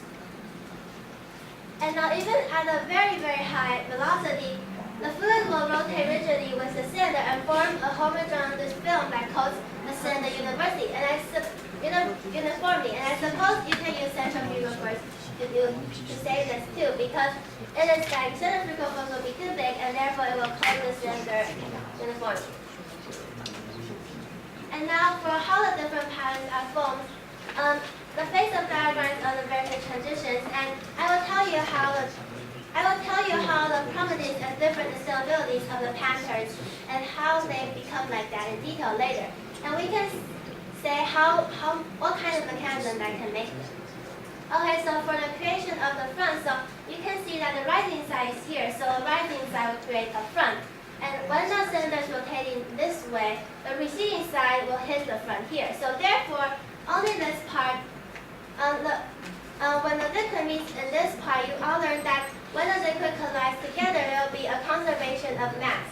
And therefore, it will cause a stagnation point. And when it hits, it will like push the fluids here, push the flows around, and so this part here will be a recirculating region. And I will later tell you what is a stagnation point. Okay, so now for forming on the front, I don't think you can see it very clearly in this video, but there is a front here, and the cylinder is circling this direction. Okay, so now for what is a stagnation point. So this is what I got from my reference, and this is what I actually saw from my student. And I suppose that it kind of looks like the same. So this is a front where it's hitting there, and there are still also this is the front hitting it, and there are still like fluids flowing downwards because of gravity. And when those two like fluids intersect with each other, then it will cause some flows around this point, and therefore you can see that there is a kind of like a hill-like shape here, and inside these parts, like the dark parts here, they are the stagnation point, which means that the fluid is like it doesn't flow there, but because that what I said, the conservation of force. Okay, and also I wanted to tell you what kind of patterns that turns into what the problem said, the cup-like shape. So what I saw is that these things is what I call the shark teeth. And after the shark teeth, you can see the cups. And then the cups will then disappear and then become shark teeth again. And this will keep on rotating, and it's actually a periodic motion. And also for why it is actually periodic motion is because that the cylinders keep on rotating, so therefore we can say it's like a periodic motion. And now for how I said the viscosity, some things that will influence when we see the mechanism of it, as I suppose it's because of the viscosity of fluids. The viscosity of a fluid is measured by the resistance to the graduation influenced by the shear stress in here, and the tensile stress when it's flowing. And so, also, what is dynamic of shear viscosity? This is a formula that assumes that the flow is moving along a parallel line of the x-axis, and furthermore, it assumes that the y-axis is perpendicular to the flow, and the points to the direction, this part and this part, are the maximum shear velocity. And you can see the so if we put this graph, if we put this model into our cylinder, then the x part will be the bottom of the cylinder. If the cylinder looks like this, it will be this part of the cylinder, and the y part will be the diameter of the cylinder going up. And so when the flows, and it will cause a shear stress, which will stretch it and like cause it to rotate. not rotate. It will cause it to stress.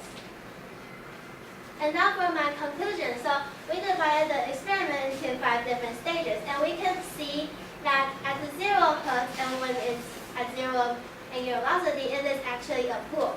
And when it's at a low velocity, there will be a thin film of oil coating the cylinder. And at the higher one, the front will become unstable, so therefore we can see the sharp teeth, and then we can see the cup-like shapes in this part. And at a still higher angular velocity, we can see the terracotta, which they look like cross.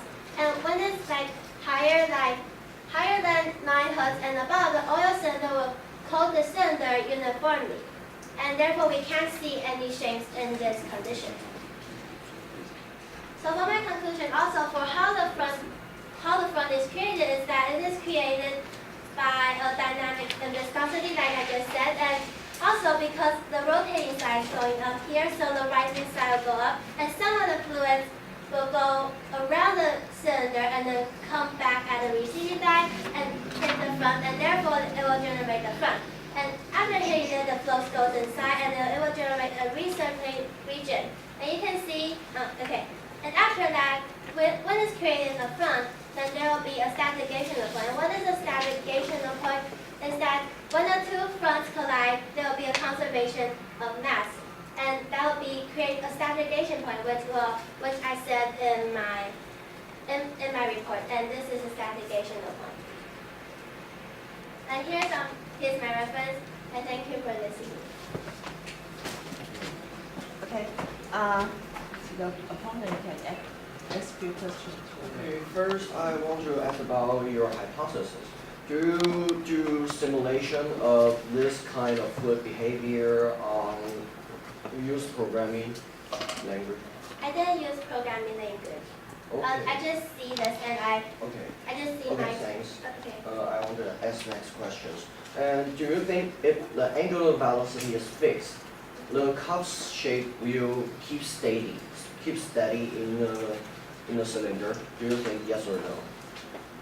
I believe that you will see the cup-like shapes, but the water that's flowing will still flow, so the water wouldn't be in the same position, but you can see it.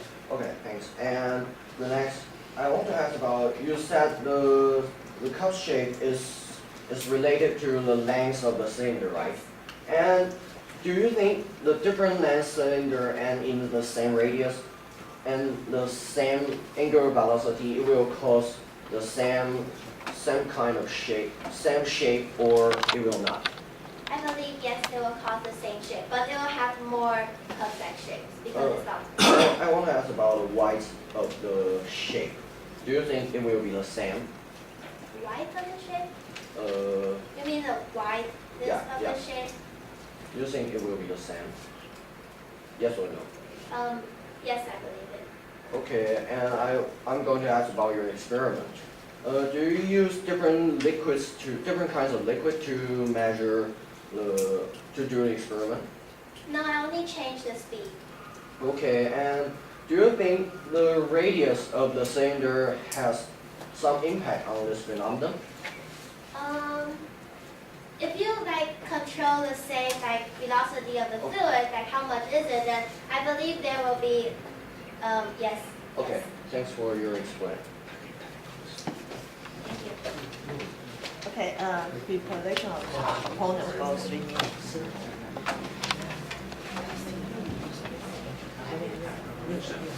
Preparation.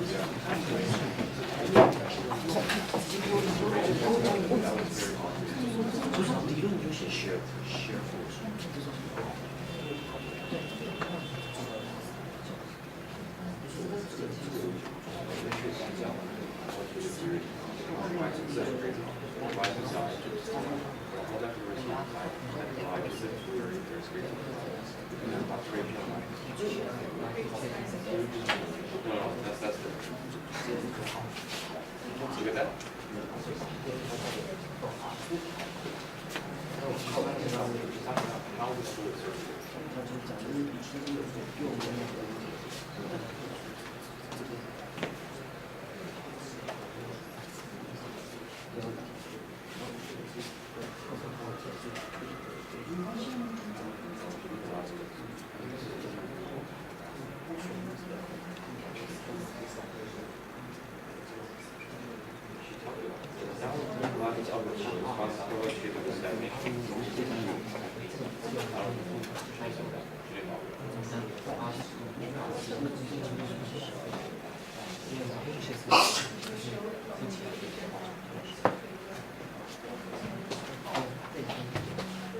是学习去滑天桥的另外一种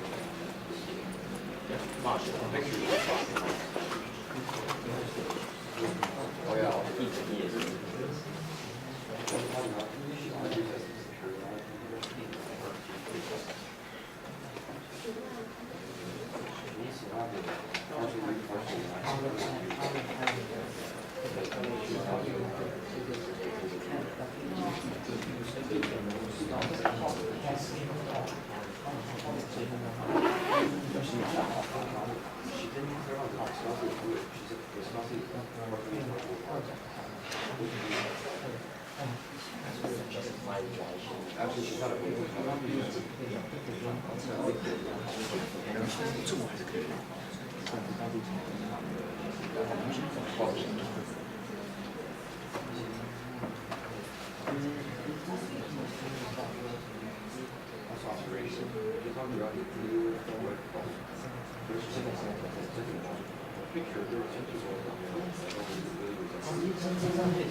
Okay, hello ladies and gentlemen and dear jury. I'm from Team Oops. I'm the opponent from Team Oops. I'm Kelsey. Today I'm going to talk about question number 8, cups in a cylinder.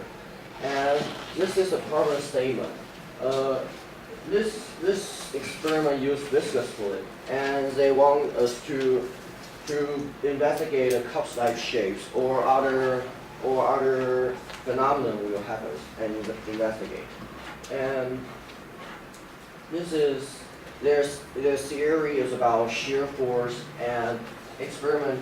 They only change the angular velocity of it, but opponent think the parameters they do is not enough to investigate this phenomenon. And conclusion, they did not explain clearly about how the cup shapes form. Opponent think there might be other parameters that cause the cup shapes form. And this is their good points. They explain some parameters that cause the cup shapes and have nice pictures, and they do experiments about the angular velocity. Opponent think is an important parameter, but that's a pity they did not do about other parameters. Do experiment about other parameters. And because the first in their hypothesis, they have no simulation of this kind of fluid behavior. Opponent think there might be some equation to describe the behavior. And to their experiment about angular velocity, they did not measure the upper bound when the fluid will rotate all around the cylinder, and the lower bound velocity, which when the cup shapes will fall. And their experimental device in their observation video, I think the motor did not rotate steadily. That might cause turbulence in their experiment. So that this will affect some cup shapes forming. Okay, this is our discussions. I want to ask about when the angular velocity is fixed and other parameters are fixed and rotates very steadily. And will the cup shapes keep steadily in the cylinder? And about surface tension, I want to ask about if the surface tension play an important role in this phenomenon. And angular velocity, I want to ask more about the upper bound angular velocity and the lower bound angular velocity that I will discuss after. And then the definition of viscous fluid. I have to know about the clear definition. And I know there are Navier-Stokes equations to describe the fluid, have they used it to describe it or do simulation? And last, they have not described clearly how the cup shapes form. Okay, dear jury, I want to skip the discussion.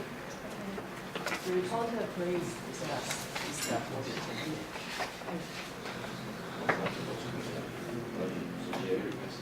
Okay, I want to discuss about your experiment. Do you think about the volume of the wood is relative, it has impact on this phenomenon? Do you mean how much is filled up the Yeah. cylinder? Yeah. Yes, I believe that the volume will have an effect because if you have like very less volume, then when it spins, in each kind of stage that I said, it will still coat the thin film. It wouldn't have any shape. But also, if you have like a higher volume over like the half of the cylinder, then you probably will see you should see a bigger cups because there's like more viscous fluid flowing up. And I believe, does that answer your question? I think. Okay. Next question. And do you do experiment to discuss this parameter? You mean the radius? No, the volume of fluid. The volume of fluid? Do you mean like measure it? To do experiment to measure when did it have impact on this phenomenon? Did you do experiment to observe that? Well, I didn't put it on here, but I did it on my own, and I found what I just told you. Okay, and do you think the radius of the cylinder would affect this phenomenon? I think I already asked. Well, if you have the same volume, and of course it will affect this cups in the cylinder problem, but if you have like different volumes, then it depends on how much volume and radius it has. And do you think there are differences because the cylinder has two close sides, right? Yes. And when it rotates, the shape form besides the two close sides. Do you think it will have difference from other shape in the center of the cylinder? Do you think it will have difference?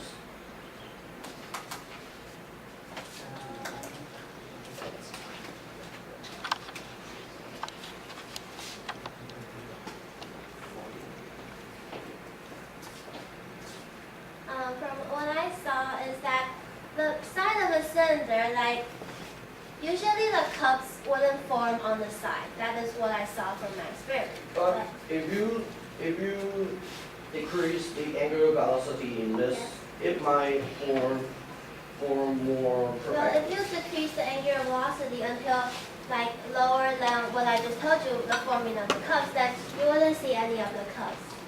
Oh, okay, and you said it won't have cups form besides the side, right? Yeah. Explain why. I don't know why. Well, because that,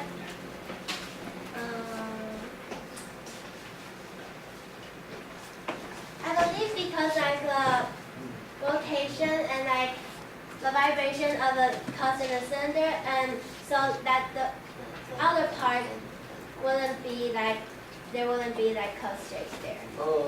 So you said your experimental setup is not perfect, so when it rotates, it will have vibration, right?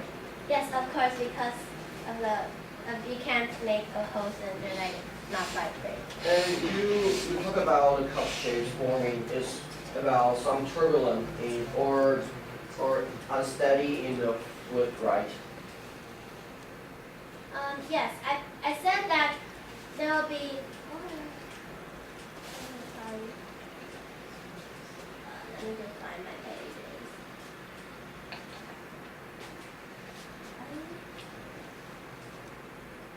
Okay, so I said that the shark teeth will then turn into cups, and then afterwards, some period afterwards, it will turn back into shark teeth again.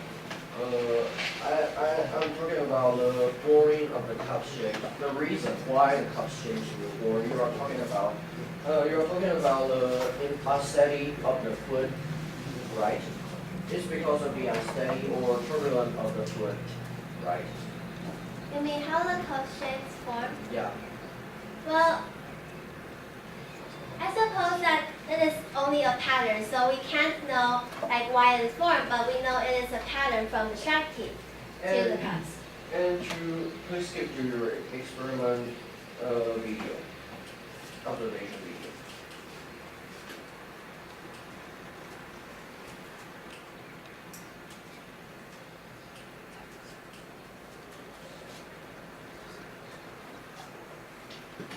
Okay, and as you can see, when the motor rotates, the cylinder would have some instability. It will vibrate, right?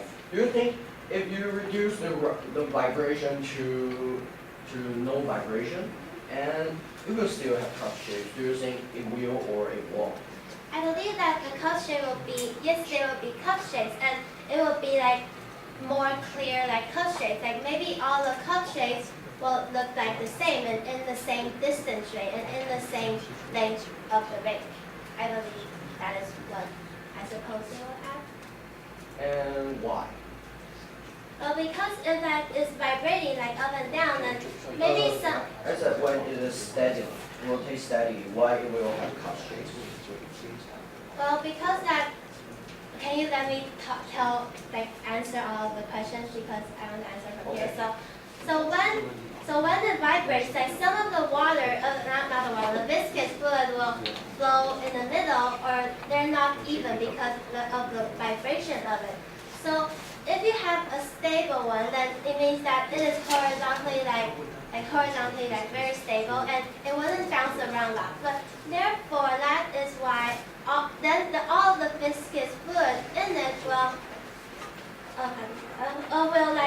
be the same and equal. So therefore, that is why when you're rotating it in the horizontal and not any vibrations, then it will have like the same cuts because of the balance and equals of the viscous fluid on the bottom. Okay, and next question is about your experiment. It's about what fluid do you use? I use the oil from motorcycle.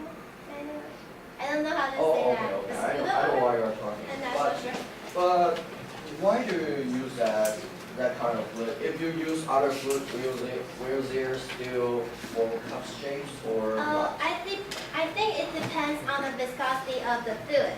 So I use that because it's just easier to buy, and I think it's cheaper, and then we can see it very clear. Okay. And I'm going to ask about definition questions. What is your definition of viscous fluid?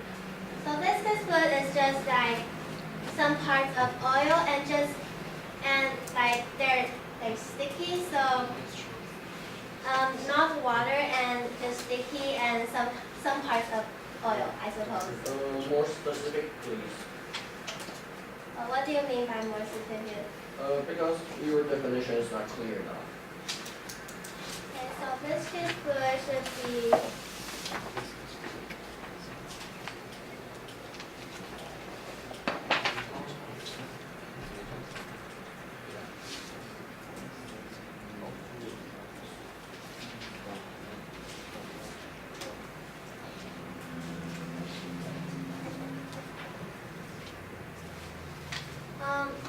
can I first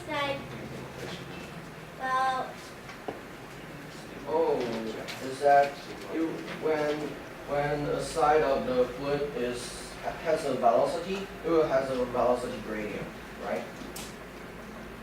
On the perpendicular axis, velocity gradient. Is that a definition?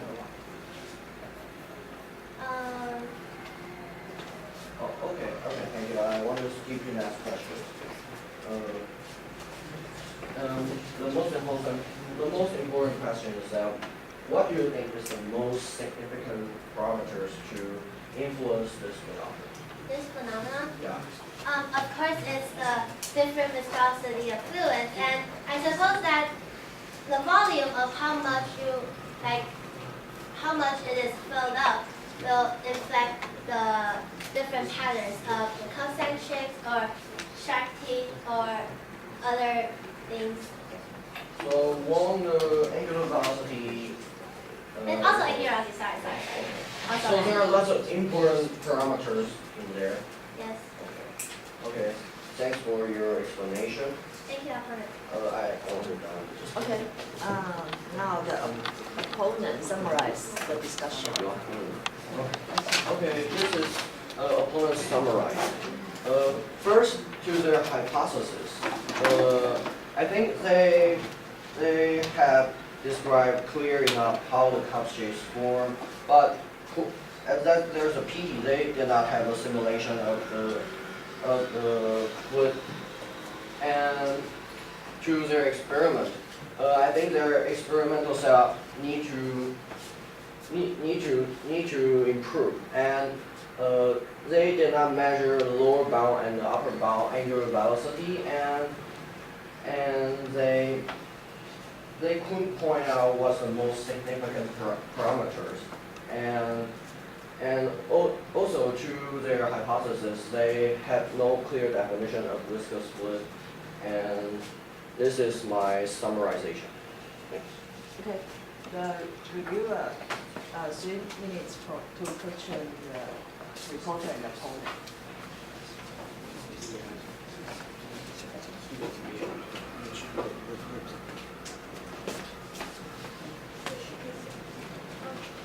Switch.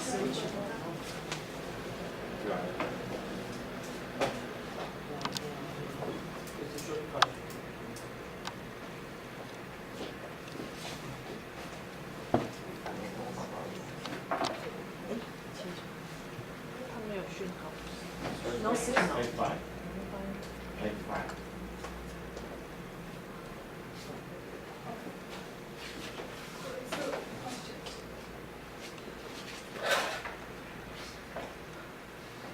My name is Kelsey Wang from Team Niters, and today I'll be reviewing the discussion from both the reporter and opponent. That was a very interesting discussion, and I learned a lot from that. So here are some clarifying questions that I would like to ask to both the opponent and the reporter. So first, I would like to ask the reporter to elaborate on the centrifugal force that you mentioned. So the centrifugal force will be like the force that's like kind of thrusting the oil around the cylinder. So if that force is very big, then it will like hold the cylinder very uniformly. So does the opponent believe that the centrifugal force is what causes the oil to coat around the cylinder when it's at a high velocity? Yeah. So the reporter also mentioned that the cups will sometimes be cups will turn into sharp teeth and sometimes turn back. Yes. Do you think it would be useful to have an experimental process where we measure the fluctuation between sharp teeth and cups in relation to time? What do you think the results will be for that experiment? Do you mean the time, like how it changed the pattern and changed back Yes, into because the you same mentioned that it's a periodic motion. Yeah. Which suggests that there should be a steady period. So Yep. do you maintain that is the case? Yes, I think it will be the case. It will be a steady. Does the opponent also think that the period between sharp teeth and cups Oh, and back again will be I the same? think if the angular velocity and if the experimental setup is stable, there won't be change in cup shapes and the sharp teeth. And about the period of motion is because of the oscillation of the motor rotating has a time period, so it causes a period of what she is talking about. So final question. For the fluid that you use, how would you measure the viscosity? Because you mentioned that viscosity is an important factor, however you didn't exactly define viscosity. Okay, so the viscosity is actually, it was actually measured like when I bought the bottle of the oil, so it's on it. So I didn't mention it here. The reviewer, please prepare the summary.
Okay, time is up.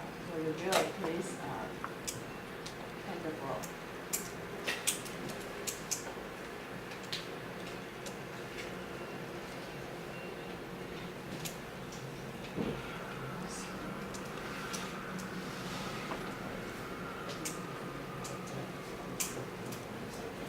So now I'll be reviewing the discussion between the opponent and the reporter. So this is a problem statement. A horizontal cylinder is partially filled with a viscous fluid. When the cylinder is rotated around its axis, unusual fluid behavior can be observed, such as cusp-like shapes on the walls of the cylinder. And the question asks us to investigate the phenomenon. So this is a cross-sectional diagram of the phenomenon. So a summary of the reviewer. So she stated that, of the reporter, so she stated that there are 5 stages to the formation of the cusps, and they are all in relation to the rotational speed of the cylinder. And in her experiment, she said that she's changed the speed of the cylinder.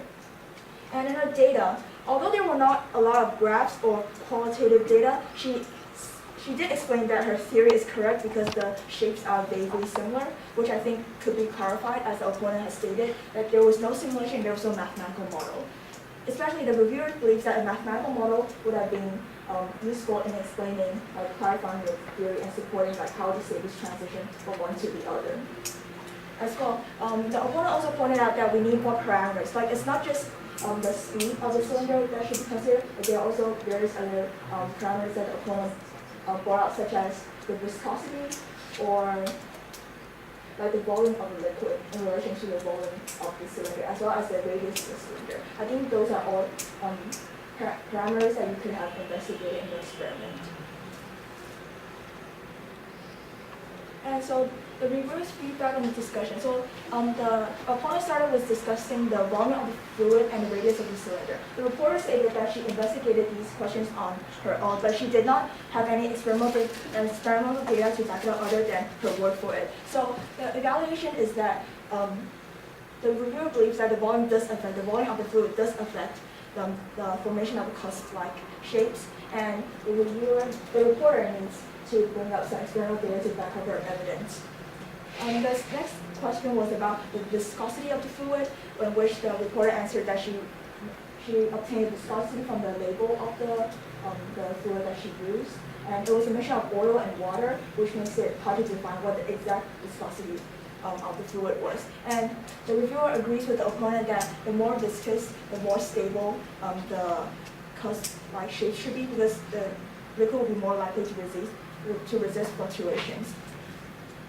Next, some pros and cons on the reporter's performance. The reporter had a lot of nice diagrams, and she divided the problem into stages, which I thought was very useful in the clarification, and she had a lot of clarifying pictures. However, she could work on considering more parameters and having some more data on it to support her evidence. Like it was just, this is true because of this shape seems to resemble my theory. So the opponent's performance was good as well. So you consider other parameters, and propose an actual equation to the computer simulation and a mathematical model to solve it. And the cause is that the Navier-Stokes is a little difficult to solve, so even though it's turbulent motion, you might want to like limit some parameters or something like that. And the evaluation. So the reviewer believes that there should be a computer simulation, there should be more experimental data, and there should be more parameters that should have been considered as well. And also, the reporter needs to clarify on the definition of viscosity and how she would measure viscosity of the fluid. Concluding remarks on the reporter. Okay, thank you, opponent and reviewer, for our wonderful discussion. And I would like to say some things about the mathematical simulation. And I believe the opponent reviewer has a really good point about this. But because of like the lack, so like it's for the fluid, it's like in the unstable motion, so it kind of changes all times, and so it's kind of hard to actually make a mathematical simulation to actually like do the same and ask what does this look like, and actually make a mathematical assumptions to actually look like this. And also because of the lack of some, well, like I believe that the opponent and reviewer had done a really good job on telling me that I should use like different parameters, like not just the same rotation speed, like for example like radius and viscosity and different volumes. So because of like because all of that, like you have to do that, it causes a lot. And because I can't do that because the lack of like so it's kind of expensive. So I only did like the difference speed one, but I suppose in my future experiment I could do all the things that I just said. Yes, and thank you. That's all for my summary. Okay. Any questions from the jury? Okay, so in most of the opponents and the reviewer emphasize the importance of viscosity. So if I use the most sticky material, what kind of do you think the Casper shape will change? If it change with the same angular velocity, how the Casper will change the shape? So you emphasize the viscosity is important. I think you know what's going on, right? I so think if the viscosity is very, very large, yes. The angular velocity might be very, very small to form cup shapes, but I think they will still have phenomena. Can you explain why? What? I mean, yeah, keep with the same velocity, so you think the Casper will not appear at all? With the same velocity. So if it will steady form in a shape. You will not form a shape at all. Okay. But if I increase the velocity, what will happen? It will rotate around the cylinder rigidly. So still no Casper at all. At first, the lower angular velocity, it will form a cusp shape. But if you turn higher, it will rotate rigidly. Okay, so how about the reviewer? From what the reviewer has heard from the reporter and the opponent's discussion, the reviewer concludes that the viscosity of the fluid will cause, the higher viscosity would mean that the fluid will resist the turning of the cylinder more, and therefore it would require a higher turning speed to get to the shapes that otherwise lower fluid with a lower viscosity would have gotten at a smaller angular velocity. Okay, another issue is you all told the reporter that how to measure, you asked them how to measure the viscosity. So how to measure the viscosity? I think you should use some little particle to measure the velocity gradient of the fluid, and then use mathematical tool to measure it. Anyway, yeah, how about the reviewer? The reviewer believes that it is very difficult to measure the viscosity.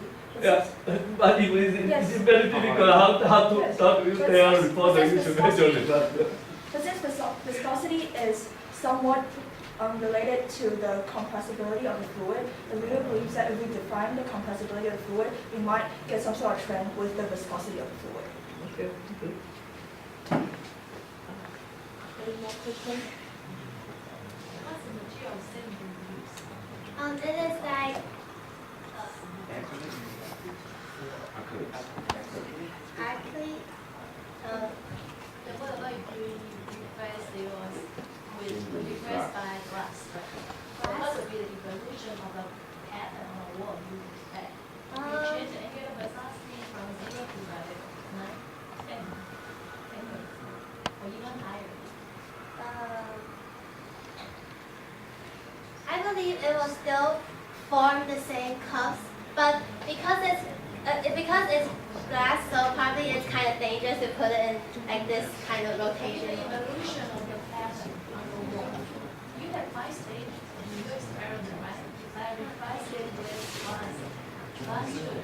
Do you think the pattern will be the same? I think the glass tube will be probably more smoother than ugly, and so we can see. We can still see the different shapes, but maybe like more clear, more shape. What about you? What do you think? So to clarify the judge's question, was the question that how the formation of the cups in relation to time? No, the evolution of the pattern. The evolution of the pattern. So as in like how does the cups form after you actually rotate it? Change the acting into the glass. The cylinder of the glass, the material. Cylinder of the glass. Yes. So the reviewer believes that the friction between the fluid and the glass will have an effect on the formation of the cups as well. What about you? I have similar opinion to the reviewer, but if you change the material, you should give different angular velocity to form the cup shape.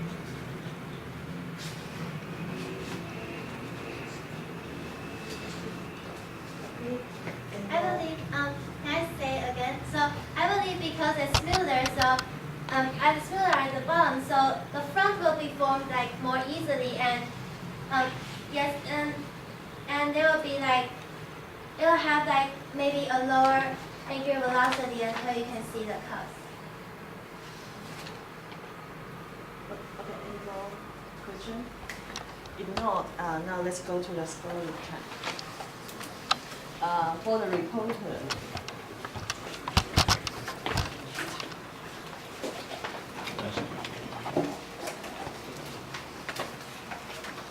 the score is 7-6, 7-6, 6. Okay. Thank you. And for the opponent, the score is 8-7, 8-7-7. Thank you. And for the reviewer, the score is 8-6, 8-5-8. Any more comments on the jury? I think the reviewer, you should bring down miss by opponent and the reporter. I don't see you bring down Perhaps I mentioned the evolution of time as the point. So initially, we observed in a YouTube video that when the cups form, it forms at one point, and then it starts to form at other points as well. So initially, there will be some fluctuations in the formation of the cups. I want to comment for the reviewer. Please start on time. That costs you a lot. The way to measure the viscosity actually very simple. You just measure the speed. You have some students you measure how the speed of the flask. You measure the flask. Basically that will work. But surely you can check any college university experiment or general physics experiment menu. They always have this experiment. So it's very simple to measure the viscosity. You don't need to measure the fluid motion at all. Okay, let's end up this section and say for everyone.